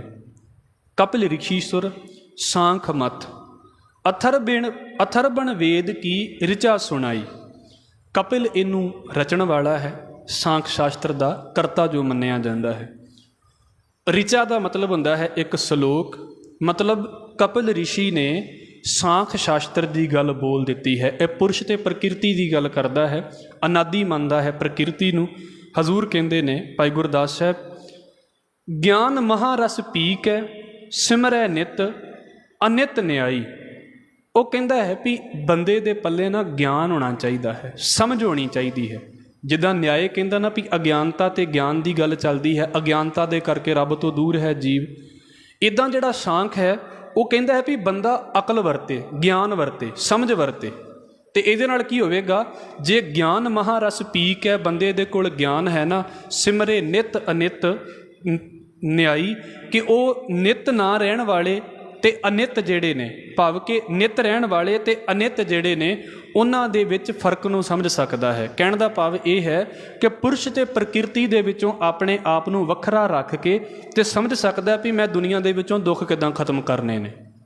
ਫਿਰ ਗਿਆਨ ਬਿਨਾ ਨਾ ਪਾਈਐ ਜੇ ਕੋਈ ਕੋਟ ਯਤਨ ਕਰ ਧਾਈ। ਸਾਂਖ ਸ਼ਾਸਤਰ ਕਪਿਲ ਮੁਨੀ ਇਸ ਗੱਲ ਨੂੰ ਆਖਦਾ ਹੈ ਵੀ ਬੰਦਾ ਲੱਖਾਂ ਕੋਸ਼ਿਸ਼ਾਂ ਕਰ ਲਵੇ, ਗਿਆਨ ਤੋਂ ਬਿਨਾਂ ਉਹ ਬੰਦਾ ਜਿਹੜਾ ਹੈ ਨਾ ਉਹ ਮੁਕਤੀ ਹਾਸਲ ਨਹੀਂ ਕਰ ਸਕਦਾ, ਆਪਣੇ ਦੁੱਖ ਹਾਸਲ ਨਹੀਂ ਕਰ ਸਕਦਾ, ਰੱਬ ਨੂੰ ਤੇ ਮੰਨਦੇ ਹੀ ਨਹੀਂ। ਤੇ ਫਿਰ ਕਰਮ ਜੋਗ ਦੇਹੀ ਕਰੇ ਸੋ ਅਨਿਤ ਖਿਨ ਟਿਕੇ ਨਾ ਰਾਈ। ਪਰ ਇਹ ਇੱਦਾਂ ਦਾ ਹੈ ਜਿਹੜਾ ਕਰਮਾਂ ਦੇ ਅਗੇਂਸਟ ਵੀ ਚੱਲਦਾ ਹੈ, ਜੋਗ ਮਤ ਦੇ ਬਿਲਕੁਲ ਦੂਸਰੇ ਪਾਸੇ ਦੇ ਹੈ। ਜੋਗ ਮਤ ਜੋਗ ਨੂੰ ਬੜਾ ਅੱਗੇ ਲੈ ਕੇ ਚੱਲਦਾ ਨਾ, ਅਸੀਂ ਪੜ੍ਹਦੇ ਹਾਂ ਥੋੜ੍ਹੇ ਟਾਈਮ ਤੱਕ। ਪਰ ਕੀ ਹੈ, ਇੱਕ ਕਰਮ ਯੋਗ ਕਹਿੰਦਾ ਹੈ ਵੀ ਜਿਹੜਾ ਕਰਮ ਯੋਗ ਕਰੇਗਾ ਨਾ, ਯੋਗ ਕਰਮ ਕਰੇਗਾ, ਉਹਦੇ ਨਾਲ ਕੀ ਹੋਵੇਗਾ, ਸੋ ਅਨਿਤ, ਉਹ ਨਿਤ ਨਹੀਂ ਰਹਿਣ ਵਾਲੇ, ਇਹਨਾਂ ਦਾ ਕੋਈ ਭਲਾ ਨਹੀਂ ਹੋਵੇਗਾ। ਖਿਨ ਟਿਕੇ ਨਾ ਰਾਈ, ਇਹਨਾਂ ਨਾਲ ਕੋਈ ਫਾਇਦਾ ਨਹੀਂ ਹੋਣਾ। ਇਸ ਕਰਕੇ ਯੋਗ ਨੂੰ ਅਹਿਮੀਅਤ ਨਹੀਂ ਦਿੰਦਾ ਸਾਂਖ, ਉਹ ਗਿਆਨ ਨੂੰ ਅਹਿਮੀਅਤ ਦਿੰਦਾ ਹੈ, ਸਮਝ ਨੂੰ ਅਹਿਮੀਅਤ ਦਿੰਦਾ ਹੈ। ਕਰਮ ਜੋਗ ਦੇਹੀ ਕਰੇ ਸੋ ਅਨਿਤ ਖਿਨ ਟਿਕੇ ਨਾ ਰਾਈ। ਗਿਆਨ ਮਤੇ ਸੁਖ ਊਪਜੈ ਜਨਮ ਮਰਨ ਕਾ ਭਰਮ ਚੁਕਾਈ। ਉਹ ਕਹਿੰਦਾ ਹੈ ਕਿ ਗਿਆਨ ਮਤ ਬੰਦੇ ਦੇ ਪੱਲੇ ਹੋਵੇ ਤੇ ਫਿਰ ਸੁੱਖ ਪੈਦਾ ਹੁੰਦਾ ਹੈ। ਭਾਵ ਕਿ ਪੁਰਸ਼ ਤੇ ਪ੍ਰਕਿਰਤੀ ਦੀ ਖੇਡ ਨੂੰ ਬੰਦਾ ਆਪਣੀ ਸਮਝ ਨਾਲ ਸਮਝ ਲਵੇ ਤੇ ਜਨਮ ਮਰਨ ਕਾ ਭਰਮ ਚੁਕਾਈ, ਉਹਦਾ ਜਨਮ ਮਰਨ ਦਾ ਗੇੜ ਮੁੱਕ ਜਾਂਦਾ ਹੈ। ਗੁਰਮੁਖ ਗਿਆਨੀ ਸਹਿਜ ਸਮਾਈ। ਪਰ ਕਹਿੰਦੇ ਗੁਰਮੁਖ ਭਾਈ ਗੁਰਦਾਸ ਸਾਹਿਬ ਨੇ ਫਿਰ ਆਪਣੀ ਗੱਲ ਸ਼ੁਰੂ ਕਰ ਦਿੱਤੀ ਕਿ ਕੋਈ ਵਿਰਲਾ ਗਿਆਨੀ ਹੈ ਜਿਹੜਾ ਸਹਿਜ ਦੇ ਵਿੱਚ ਸਮਾਉਂਦਾ ਹੈ। ਇਹ ਦੋ ਪੌੜੀਆਂ ਅਸੀਂ ਜ਼ਰੂਰ ਵਿਚਾਰਾਂਗੇ ਕਿਉਂਕਿ ਸਾਡਾ ਸਬਜੈਕਟ ਇਹਦੇ ਨਾਲ ਹੈ। ਵੈਸ਼ੇਸ਼ਿਕ, ਇਹ ਵੀ ਇੱਕ ਸ਼ਾਸਤਰ ਹੈ, ਇਹਦਾ ਲਿਖਣ ਵਾਲਾ ਹੈ ਕਣਾਦ। ਬੇਦ ਅਥਰ ਬਣ ਮਥਨ ਕਰ ਗੁਰਮੁਖ ਬਾਸ਼ੇਖਕ ਗੁਣ ਗਾਵੇ। ਵੈਸ਼ੇਸ਼ਿਕ ਨੂੰ ਇੱਥੇ ਬਾਸ਼ੇਖਿਕ ਬੋਲਿਆ ਹੈ। ਸਮਝ ਲਓ ਕਿ ਅਥਰਵਣ ਵੇਦ ਦੀ ਵਿਚਾਰ ਕਰਕੇ ਤੇ ਵੈਸ਼ੇਸ਼ਿਕ ਸ਼ਾਸਤਰ ਦੀ ਗੱਲ ਸ਼ੁਰੂ ਹੋ ਗਈ ਹੈ। ਇਹ ਲਿਖਣ ਵਾਲਾ ਹੈ ਕਣਾਦ ਰਿਸ਼ੀ ਤੇ ਉਹ ਕੀ ਬੋਲਦਾ ਹੈ, ਉਹਦਾ ਕੀ ਸਿਧਾਂਤ ਹੈ। ਜਿਹਾ ਬੀਜੈ ਸੋ ਲੁਣੈ ਸਮੇਂ ਬਿਨਾ ਫਲ ਹੱਥ ਨਾ ਆਵੇ। ਅਸੀਂ ਇੱਕ ਗੱਲ ਕਹਿੰਦੇ ਹੁੰਦੇ ਹਾਂ ਨਾ ਕਿ ਜੀ ਮੈਂ ਆਹ ਕਰਮ ਕੀਤਾ, ਮੈਨੂੰ ਫਲ ਕਦੋਂ ਮਿਲੂ। ਤੇ ਫਿਰ ਇੱਕ ਗੱਲ ਚੱਲਦੀ ਹੁੰਦੀ ਹੈ ਜੀ, ਹਰ ਇੱਕ ਕਰਮ ਦਾ ਇੱਕ ਸਮਾਂ ਹੈ ਤੇ ਉਹਦੇ ਫਲ ਮਿਲਣ ਦਾ ਵੀ ਇੱਕ ਸਮਾਂ ਹੈ। ਜੋ ਕਰਾਂਗੇ ਜ਼ਰੂਰੀ ਨਹੀਂ ਵੀ ਜੋ ਹੁਣ ਕੀਤਾ ਹੈ ਉਹਦਾ ਹੁਣੇ ਹੀ ਫਲ ਮਿਲ ਜਾਵੇ। ਹੋ ਸਕਦਾ ਹੈ ਅੱਜ ਤੋਂ ਕਿੰਨੇ ਸਾਲਾਂ ਬਾਅਦ ਮਿਲ ਜਾਵੇ ਤੇ ਹੋ ਸਕਦਾ ਹੁਣੇ ਵੀ ਮਿਲ ਜਾਵੇ। ਉਹ ਇੱਥੋਂ ਵਿਚਾਰ ਨਿਕਲਦੀ ਹੈ, ਜਿਹਾ ਬੀਜੈ, ਜੋ ਕੁਝ ਬੀਜਦਾ ਹੈ ਬੰਦਾ ਸੋ ਲੁਣੈ, ਉਹੀ ਵੱਢਦਾ ਹੈ। ਸਮੇਂ ਬਿਨਾਂ ਫਲ ਹੱਥ ਨਾ ਆਵੇ, ਪਰ ਸਮਾਂ ਵੀ ਚਾਹੀਦਾ ਹੈ। ਜਦੋਂ ਉਸ ਕਰਮ ਦਾ ਨਿਸ਼ਚਿਤ ਸਮਾਂ ਆ ਗਿਆ ਆਪਣੇ ਆਪ ਹੀ ਉਹਦਾ ਫਲ ਮਿਲ ਜਾਣਾ ਹੈ। ਸਮੇਂ ਬਿਨਾਂ ਫਲ ਹੱਥ ਨਾ ਆਵੇ, ਸਮਾਂ ਨਾ ਹੋਵੇ ਤੇ ਫਲ ਵੀ ਨਹੀਂ ਮਿਲਦਾ। ਹੁਕਮੈ ਅੰਦਰ ਸਭ ਕੋ ਮੰਨੈ ਹੁਕਮ ਸੋ ਸਹਿਜ ਸਮਾਵੇ। ਸਾਰੇ ਜੀਵ ਹੁਕਮ ਦੇ ਵਿੱਚ ਚੱਲਦੇ ਨੇ, ਜਿਹੜਾ ਹੁਕਮ ਨੂੰ ਮੰਨਦਾ ਹੈ ਉਹ ਸਹਿਜ ਅਵਸਥਾ ਦੇ ਵਿੱਚ ਟਿਕ ਜਾਂਦਾ ਹੈ। ਆਪੋ ਕਛੂ ਨਾ ਹੋਵੇ ਬੁਰਾ ਭਲਾ ਨਹਿ ਮਨ ਵਸਾਵੇ। ਅੱਜ ਜਿੱਦਾਂ ਕਿਸੇ ਵੇਲੇ ਬੰਦੇ ਗਲਤੀਆਂ ਕਰ ਜਾਂਦੇ ਨੇ ਤੇ ਬੰਦਾ ਪਤਾ ਕੀ ਕਹਿੰਦਾ ਹੈ, ਉਹ ਮੈਂ ਥੋੜ੍ਹਾ ਗਲਤੀ ਕੀਤੀ ਅਤੇ ਕਰਮਾਂ ਨੇ ਗਲਤੀ ਕਰਾ ਦਿੱਤੀ ਮੇਰੇ ਕੋਲੋਂ। ਮਤਲਬ ਕੀ ਹੋ ਗਿਆ, ਕਰਮਾਂ ਦੇ ਉੱਤੇ ਬੜਾ ਯਕੀਨ ਰੱਖਣ ਵਾਲੇ ਵੀ ਇਹ ਤਾਂ ਸਮਾਂ ਹੀ ਇੱਦਾਂ ਦਾ ਸੀ ਤਾਂ ਹੋ ਗਿਆ, ਕਰਮਾਂ ਨੇ ਕਰਵਾ ਦਿੱਤਾ ਮੇਰੇ ਕੋਲੋਂ, ਮੇਰੇ ਕਰਮਾਂ 'ਚ ਇਹ ਲਿਖਿਆ ਸੀ। ਉਹ ਕਹਿੰਦੇ ਇੱਦਾਂ ਦਾ ਖਿਆਲ ਦੇ ਦਿੱਤਾ ਵੀ ਬੰਦੇ ਦੇ ਕੋਲੋਂ ਕੁਝ ਨਹੀਂ ਹੁੰਦਾ, ਆਪੋਂ ਕਛੂ ਨਾ ਹੋਵੇ। ਇਸ ਕਰਕੇ ਬੰਦੇ ਨੂੰ ਬੁਰਾ ਭਲਾ ਨਹੀਂ ਸੋਚਣਾ ਚਾਹੀਦਾ। ਸੁੱਟ ਦੇ ਵੀ ਜੋ ਮੈਨੂੰ ਆਹ ਮਿਲਿਆ ਹੈ ਨਾ ਪਿਛਲੇ ਜਨਮਾਂ ਦੇ ਕਿਤੇ ਖੇਡ ਸੀ, ਪਿਛਲੇ ਜਨਮਾਂ ਕਰਕੇ ਕਿਤੇ ਮਿਲਿਆ ਸੀ ਤਾਂ ਹੋਇਆ ਮੇਰੇ ਨਾਲ। ਬੁਰਾ ਭਲਾ ਨਹਿ ਮਨ ਵਸਾਵੇ, ਜੈਸਾ ਕਰ ਤੈਸਾ ਲਹੈ ਰਿਖ ਕਨਾਦਿਕ ਭਾਗ ਸੁਣਾਵੇ। ਤੇ ਕਣਾਦ ਰਿਸ਼ੀ ਜਿਹੜੇ ਨੇ ਉਹ ਇਸ ਗੱਲ ਨੂੰ ਬੋਲਦੇ ਨੇ, ਭਾਈ ਜੋ ਜੀਵ ਕਰਦਾ ਹੈ ਨਾ ਉਹੀ ਭਰਦਾ ਹੈ, ਉਹੀ ਬੋਲਦਾ ਹੈ। ਭਾਵ ਕਿ ਜੋ ਕੀਤਾ ਉਹਦਾ ਹੀ ਫਲ ਉਹਨੂੰ ਮਿਲੇਗਾ। ਭਾਖ ਸੁਣਾਵੇ ਸਤਿਗੁਰ ਕਾ ਅਨਿਆਏ ਸੁਣ। ਤੇ ਕਣਾਦ ਰਿਸ਼ੀ ਇਸ ਗੱਲ ਨੂੰ ਵੀ ਮੰਨਦਾ ਹੈ ਵੀ ਭਾਈ ਇਹ ਥੋੜ੍ਹਾ ਵੀ ਕੀਤਾ ਕਿਸੇ ਹੋਰ ਨੇ ਤੇ ਭਰੇ ਕੋਈ ਹੋਰ। ਸਤਿਯੁਗ ਦੇ ਵਿੱਚ ਇੱਕ ਖਿਆਲ ਸੀ ਵੀ ਇੱਕ ਜਣਾ ਗਲਤੀ ਕਰਦਾ ਸੀ ਨਾ ਤੇ ਇਹਦੇ ਨਾਲ ਕੀ ਹੁੰਦਾ ਸੀ ਵੀ ਸਾਰੇ ਜਗਤ ਨੂੰ ਕਸ਼ਟ ਮਿਲਦਾ ਹੁੰਦਾ ਸੀ। ਤਾਂ ਕਣਾਦ ਰਿਸ਼ੀ ਇਸ ਗੱਲ ਦੇ ਨਾਲ ਸਹਿਮਤ ਨਹੀਂ ਨੇ, ਗੁਰਮਤਿ ਵੀ ਸਹਿਮਤ ਨਹੀਂ ਹੈ। ਇਹ ਕਿੱਦਾਂ ਵੀ ਗਲਤੀ ਮੈਂ ਕਰਾਂ ਤੇ ਭਰੇ ਕੋਈ ਹੋਰ, ਇੱਦਾਂ ਨਹੀਂ। ਸਤਿਯੁਗ ਕਾ ਅਨਿਆਏ ਸੁਣ, ਕਹਿੰਦੇ ਵੀ ਸਤਿਯੁਗ ਦਾ ਅਨਿਆਂ ਤੇ ਸੁਣੋ। ਇੱਕ ਫੇੜੇ ਗਲਤੀ ਇੱਕ ਕਰਦਾ ਹੈ, ਸਭ ਜਗਤ ਮਰਾਵੇ, ਉਹ ਬਾਕੀ ਸਾਰਿਆਂ ਨੂੰ ਮਰਵਾ ਦਿੰਦਾ। ਜਿਹਨੇ ਗਲਤੀ ਕੀਤੀ ਨਹੀਂ ਉਹਨੂੰ ਕਾਹਦੀ ਸਜ਼ਾ ਮਿਲੇ। ਇਹ ਕਣਾਦ ਦਾ ਵਿਚਾਰ ਹੈ। ਤ੍ਰੇਤੇ ਨਗਰੀ ਪੀੜ੍ਹੀ ਹੈ ਤੇ ਤ੍ਰੇਤੇ ਦੇ ਬਾਰੇ ਇਹ ਗੱਲ ਕੀਤੀ ਜਾਂਦੀ ਸੀ ਵੀ ਭਾਈ ਤ੍ਰੇਤੇ ਦੇ ਵਿੱਚ, ਸਤਿਯੁਗ ਦੇ ਵਿੱਚ ਸਾਰਾ ਸੰਸਾਰ ਤੇ ਤ੍ਰੇਤੇ ਦੇ ਵਿੱਚ ਨਗਰੀ ਨੂੰ ਕਸ਼ਟ ਮਿਲਦਾ ਹੁੰਦਾ ਸੀ। ਦੁਆਪਰ ਵੰਸ਼ ਕੁਵੰਸ ਕੁਹਾਵੈ। ਤੇ ਦੁਆਪਰ ਦੇ ਵਿੱਚ ਇਹ ਗੱਲ ਹੋ ਗਈ ਵੀ ਆਪਣੇ ਟੱਬਰ ਨੂੰ ਦੁੱਖ ਦੇਣ ਦਾ ਕਾਰਨ ਬਣਦਾ ਹੈ, ਵੀ ਜੇ ਬੰਦਾ ਗਲਤੀ ਕਰੇ ਤਾਂ ਸਾਰੇ ਪਰਿਵਾਰ ਨੂੰ ਨਾਲ ਹੀ ਸਜ਼ਾ। ਇਹ ਤੇ ਉਹਨਾਂ ਤਿੰਨਾਂ ਯੁਗਾਂ ਦੀ ਗੱਲ ਹੋ ਗਈ। ਕਲਯੁਗ ਜੋ ਫੇੜੇ ਸੋ ਪਾਵੈ। ਕਣਾਦ ਇਸ ਗੱਲ ਨੂੰ ਕਹਿੰਦਾ ਹੈ ਵੀ ਜੋ ਕੁਝ ਕਲਯੁਗ ਦੇ ਵਿੱਚ ਬੰਦਾ ਆਪ ਕਰਮ ਕਰੂਗਾ ਉਹਦਾ ਹੀ ਫਲ ਲਵੇਗਾ, ਕਿਸੇ ਦੂਸਰੇ ਦੇ ਨਾਲ ਰਿਲੇਟ ਨਹੀਂ ਕਰਦਾ। ਇੱਕ ਉਹਦਾ ਵਿਚਾਰ ਹੈ। ਇੱਥੋਂ ਤੱਕ ਤੇ ਭਾਈ ਗੁਰਦਾਸ ਸਾਹਿਬ ਜੀ ਨੇ ਵੀ ਉਹਦੇ ਇੱਕ ਕਰਮ ਦੇ ਸਿਧਾਂਤ ਨੂੰ ਜਿਹੜਾ ਹੈ ਉਹ ਇਹ ਕਹਿ ਦਿੱਤਾ ਹੈ ਵੀ ਹਾਂ ਠੀਕ ਹੈ, ਕਰਮਾਂ ਦਾ ਸਿਧਾਂਤ ਇੱਦਾਂ ਹੀ ਹੋਣਾ ਚਾਹੀਦਾ ਹੈ ਵੀ ਜੋ ਕਰਦਾ ਹੈ ਭਰਨਾ ਵੀ ਉਹਨੂੰ ਚਾਹੀਦਾ ਹੈ। ਮੇਰੇ ਕਰਮ ਦੂਸਰੇ ਅੱਗੇ ਆਉਂਦੇ ਵੀ ਨਹੀਂ ਅਤੇ ਆਉਣੇ ਵੀ ਨਹੀਂ ਚਾਹੀਦੇ। ਆਖਰੀ ਇਹ ਇੱਕ ਯੋਗ ਨਿਆਏ ਸ਼ਾਸਤਰ ਦੀ ਗੱਲ ਹੈ, ਵਾਹਿਗੁਰੂ ਸ਼ਾਸਤਰ ਦੀ ਗੱਲ ਹੈ। 2 ਮਿੰਟ ਦੇ ਵਿੱਚ ਮੈਂ ਕੋਸ਼ਿਸ਼ ਕਰਾਂਗਾ ਸਮਾਪਤ ਕਰਨ ਦੀ। ਇੱਕ ਤੁਸੀਂ ਨਾਮ ਬੜਾ ਸੁਣਿਆ ਹੋਵੇਗਾ, ਪਤੰਜਲੀ। ਇਹ ਪ੍ਰੋਡਕਟ ਚੱਲਦਾ ਪਿਆ ਹੈ ਨਾ ਅੱਜ ਕੱਲ੍ਹ ਦਵਾਈਆਂ ਦੇ ਨਾਮ ਦੇ ਉੱਤੇ, ਅਤੇ ਉਹ ਹੋਰ ਜਿਹੜੇ ਪ੍ਰੋਡਕਟ ਚੱਲਦੇ ਪਏ ਨੇ ਮਾਰਕੀਟ ਦੇ ਵਿੱਚ। ਇਹ ਸ਼ੁਰੂ ਹੋਇਆ ਹੈ ਇੱਕ ਰਿਸ਼ੀ ਦੇ ਨਾਮ ਦੇ ਉੱਤੇ। ਯੋਗ ਸ਼ਾਸਤਰ ਇਹਨੇ ਦਿੱਤਾ ਹੈ ਯੋਗ ਦਾ। ਤੁਸੀਂ ਵੇਖੋ ਯੋਗ ਦਾ ਅਤੇ ਪਤੰਜਲੀ ਦਾ ਆਪਸ ਦੇ ਵਿੱਚ ਬੜਾ ਮੇਲ ਹੈ। ਸ਼ੇਖ ਨਾਗ ਵਿਸ਼ਨੂੰ ਦਾ ਇੱਕ ਜਿਹੜਾ ਹੈ ਉਹ ਖਾਸ ਨਾਗ ਹੈ। ਸ਼ੇਖ ਨਾਗ ਪਤੰਜਲ ਮਥਿਆ, ਗੁਰਮੁਖ ਸ਼ਾਸਤਰ ਨਾਗ ਸੁਣਾਈ। ਸ਼ੇਸ਼ ਨਾਗ ਦਾ ਅਵਤਾਰ ਮੰਨਿਆ ਜਾਂਦਾ ਹੈ ਪਤੰਜਲੀ। ਇਹਦੀਆਂ ਫੋਟੋਆਂ ਦੇ ਵਿੱਚ ਤੁਸੀਂ ਵੇਖੋਗੇ ਨਾ ਉਹ ਸ਼ੇਸ਼ ਨਾਗ ਦੀ ਗੱਲ ਨਾਲ ਹੀ ਆ ਜਾਂਦੀ ਹੈ, ਕਿਤੇ ਕਿਤੇ ਉਹਦੀ ਫੋਟੋ ਵੀ ਆ ਜਾਂਦੀ ਹੈ। ਚਲੋ ਇਹ ਵੱਖਰਾ ਵਿਸ਼ਾ ਹੈ। ਪਤੰਜਲੀ ਰਿਸ਼ੀ ਨੇ ਜਿਹੜਾ ਸ਼ੇਸ਼ ਨਾਗ ਦਾ ਅਵਤਾਰ ਹੈ, ਇੱਦਾਂ ਕਹਿ ਲਈਏ ਵੀ ਇੱਕ ਸ਼ਾਸਤਰ ਸੁਣਾਇਆ ਹੈ, ਇੱਕ ਆਪਣਾ ਖਿਆਲ ਦਿੱਤਾ ਹੈ। ਕੀ ਖਿਆਲ ਦਿੱਤਾ ਹੈ? ਵੇਦ ਅਥਰ ਬਣ ਬੋਲਿਆ, ਜੋਗ ਬਿਨਾ ਨਹਿ ਭਰਮ ਚੁਕਾਈ। ਉਹ ਕਹਿੰਦਾ ਹੈ ਭਾਈ ਜੋਗ ਤੋਂ ਬਿਨਾਂ ਬੰਦੇ ਦਾ ਵਹਿਮ ਨਹੀਂ ਜੇ ਦੂਰ ਹੁੰਦਾ। ਇਸੇ ਕਰਕੇ ਹਿੰਦੁਸਤਾਨ ਨੂੰ ਦੁਬਾਰਾ ਲਾਇਆ ਜਾ ਰਿਹਾ ਵੀ ਯੋਗ ਕਰੋ, ਤੁਹਾਡੇ ਕੋਲੋਂ ਯੋਗ ਤੋਂ ਬਿਨਾਂ ਮੁਕਤੀ ਨਹੀਂ ਜੇ ਹੋਣੀ। ਉਹ ਇਸ ਵਿਚਾਰ ਨੂੰ ਉੱਤੇ ਲੈ ਕੇ ਆਉਣ ਦੀ ਕੋਸ਼ਿਸ਼ ਕਰਦੇ ਪਏ ਨੇ। ਜੋਗ ਬਿਨਾਂ ਨਹਿ ਭਰਮ ਚੁਕਾਈ। ਪਤੰਜਲੀ ਇਸ ਗੱਲ ਨੂੰ ਆਖਦੇ ਨੇ ਵੀ ਜੋਗ ਤੋਂ ਬਿਨਾਂ ਵਹਿਮ ਦੂਰ ਨਹੀਂ ਹੋਣਾ। ਜਿਉਂ ਕਰ ਮੈਲੀ ਆਰਸੀ, ਸਿਕਲ ਬਿਨਾਂ ਨਹਿ ਮੁਖ ਦਿਖਾਈ। ਜਿੱਦਾਂ ਸ਼ੀਸ਼ਾ ਹੋਵੇ ਅਤੇ ਪਰ ਸ਼ੀਸ਼ੇ ਦੇ ਉੱਤੇ ਮੈਲ ਲੱਗ ਜਾਵੇ ਅਤੇ ਉਹਦੇ ਵਿੱਚੋਂ ਚਿਹਰਾ ਨਜ਼ਰ ਨਹੀਂ ਨਾ ਆਉਂਦਾ। ਇੱਦਾਂ ਕੀ ਹੁੰਦਾ ਹੈ, ਜੇਕਰ ਬੰਦੇ ਦੇ ਪੱਲੇ ਜੋਗ ਨਾ ਹੋਵੇ, ਜੁੜਨ ਦੀ ਜੁਗਤੀ ਉਹਨੂੰ ਨਾ ਆਉਂਦੀ ਹੋਵੇ, ਉਹਨੂੰ ਆਸਣਾਂ ਦਾ ਗਿਆਨ ਨਾ ਹੋਵੇ, ਅਤੇ ਸਮਝ ਲਓ ਵੀ ਉਹਦਾ ਅਭੇਦ ਬਣਿਆ ਹੀ ਰਹਿੰਦਾ ਹੈ ਮਾਲਕ ਦੇ ਨਾਲੋਂ, ਵਾਹਿਗੁਰੂ ਦੇ ਨਾਲੋਂ। ਇਸ ਕਰਕੇ ਇਹਨੂੰ ਨਿਰਮਲ ਕਿੱਦਾਂ ਕਰਨਾ ਹੈ ਆਪਣੇ ਅੰਦਰ ਨੂੰ? ਜੋਗ ਪਦਾਰਥ ਨਿਰਮਲਾ, ਅਨਹਦ ਧੁਨ ਅੰਦਰ ਲਿਵ ਲਾਈ। ਜੋਗ ਦਾ ਜਿਹੜਾ ਪਦਾਰਥ ਹੈ ਨਾ ਉਹ ਨਿਰਮਲ ਹੈ, ਮਤਲਬ ਇਹ ਬੜੀ ਪਵਿੱਤਰ ਕਰਨ ਵਾਲੀ ਚੀਜ਼ ਹੈ। ਇਹ ਗੁਰਮਤ ਦਾ ਸਿਧਾਂਤ ਨਹੀਂ ਹੈ, ਇਹ ਪਤੰਜਲੀ ਦਾ ਸਿਧਾਂਤ ਹੈ। ਗੁਰਮਤ ਨਹੀਂ ਇਸ ਗੱਲ ਦੇ ਵਿੱਚ ਯਕੀਨ ਰੱਖਦੀ। ਹਜ਼ੂਰ ਕੀ ਕਹਿੰਦੇ ਨੇ ਕਿ ਜੋਗ ਪਦਾਰਥ ਨੂੰ ਪਤੰਜਲੀ ਕਹਿੰਦਾ ਵੀ ਬੜੀ ਨਿਰਮਲ ਚੀਜ਼ ਹੈ। ਅਨਹਦ ਧੁਨ ਅੰਦਰ ਲਿਵ ਲਾਈ, ਇਹਦੇ ਨਾਲ ਬੰਦੇ ਦੀ ਲਿਵ ਲੱਗ ਜਾਂਦੀ ਹੈ ਅਨਹਦ ਧੁਨੀ ਦੇ ਵਿੱਚ। ਫਿਰ ਹੋਰ ਕੀ ਹੁੰਦਾ ਹੈ? ਅਸ਼ਟ ਦਸਾ ਸਿੱਧ ਨੌ ਨਿਧੀ, ਗੁਰਮੁਖ ਜੋਗੀ ਚਰਨ ਲਗਾਈ।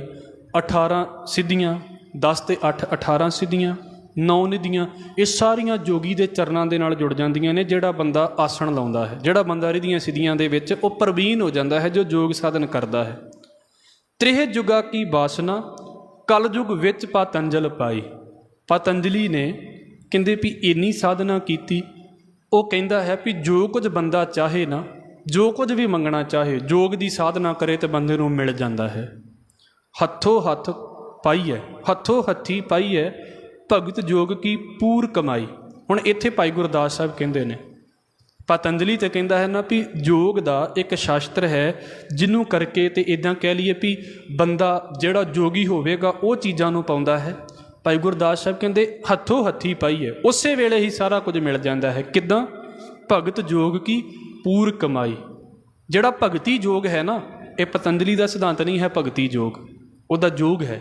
ਭਗਤੀ ਯੋਗ ਗੁਰਮਤ ਦਾ ਇਹ ਪਾਸਾ ਹੈ ਵੀ ਜਿਹੜਾ ਭਗਤੀ ਦੇ ਪਿਆਰ ਦੇ ਨਾਲ ਭਗਤੀ ਕਰਦਾ ਹੈ ਉਹਦੀ ਕਮਾਈ ਹੈ ਵੀ ਬੰਦੇ ਨੂੰ ਉਸੇ ਵੇਲੇ ਹੀ ਫਲ ਮਿਲ ਜਾਂਦਾ ਹੈ। ਨਾਮਦਾਨ ਇਸ਼ਨਾਨ ਸੁਭਾਈ, ਜਿਹਦੇ ਸੁਭਾਅ ਦੇ ਵਿੱਚ ਨਾਮਦਾਨ ਅਤੇ ਇਸ਼ਨਾਨ ਦੀ ਬਿਰਤੀ ਹੈ, ਜਿਹਦੇ ਸੁਭਾਅ ਦੇ ਵਿੱਚ ਇਹ ਖੇਡਾਂ ਨੇ, ਇਹ ਉਹਨਾਂ ਦੇ ਲਈ, ਉਹਨਾਂ ਨੂੰ ਜਿਨ੍ਹਾਂ ਨੂੰ ਮਾਲਕ ਨੇ ਭਗਤੀ ਦੀ ਦਾਤ ਬਖਸ਼ੀ ਹੈ, ਉਹਨਾਂ ਦੇ ਪੱਲੇ ਇਹ ਗੱਲ ਉਸੇ ਵੇਲੇ ਆ ਜਾਂਦੀ ਹੈ। ਸੰਖੇਪ ਦੇ ਵਿੱਚ, ਕਿਉਂਕਿ ਸਬਜੈਕਟ ਕਾਫੀ ਵੱਡਾ ਸੀ ਤੇ ਮੈਂ ਇਸ ਕਰਕੇ ਸਮਾਪਤੀ ਕੀਤੀ ਹੈ ਕਿਉਂਕਿ ਇੱਕੋ ਦਿਨ ਦੇ ਵਿੱਚ ਇੱਕ ਸਬਜੈਕਟ ਸਮਾਪਤ ਹੋਵੇਗਾ ਤਾਂ ਸਮਝ ਦਾ ਕੁਝ ਪਾਸਾ ਹੋ ਜਾਂਦਾ ਹੈ। ਅਗਲੇ ਦਿਨ ਕੋਈ ਲੇਟ ਆਉਂਦਾ ਹੈ, ਕੋਈ ਪਹਿਲਾਂ ਆਉਂਦਾ ਹੈ, ਫਿਰ ਉਹ ਗੱਲ ਵੀ ਨਹੀਂ ਬਣਦੀ। ਇਸ ਕਰਕੇ ਇਹ 6 ਸ਼ਾਸਤਰਾਂ ਦੀ ਲਗਭਗ ਵਿਚਾਰ ਅਸੀਂ ਸੰਖੇਪ ਦੇ ਰੂਪ ਦੇ ਵਿੱਚ ਸਮਝਣ ਦੀ ਕੋਸ਼ਿਸ਼ ਕੀਤੀ ਹੈ। ਬੜਾ ਡੂੰਘਾ ਵਿਸ਼ਾ ਹੈ ਇਹਨਾਂ ਦਾ, ਮਹਾਰਾਜ ਅੱਗੇ ਵਿਚਾਰ ਕਰਨਗੇ, ਅਸੀਂ ਇਹਨੂੰ ਸਮਝਣ ਦੀ ਕੋਸ਼ਿਸ਼ ਕਰਾਂਗੇ। ਆਪ ਜੀ ਦੇ ਚਰਨਾਂ ਦੇ ਵਿੱਚ ਅੱਜ ਮੇਰੇ ਪਾਸੋਂ ਬੋਲਦਿਆਂ ਹੋਈਆਂ ਭੁੱਲਾਂ ਦੀ ਖਿਮਾ ਫਤਿਹ ਨਾਲ ਸਾਂਝ ਪਾਓ ਜੀ। ਵਾਹਿਗੁਰੂ ਜੀ ਕਾ ਖਾਲਸਾ, ਵਾਹਿਗੁਰੂ ਜੀ ਕੀ ਫਤਿਹ।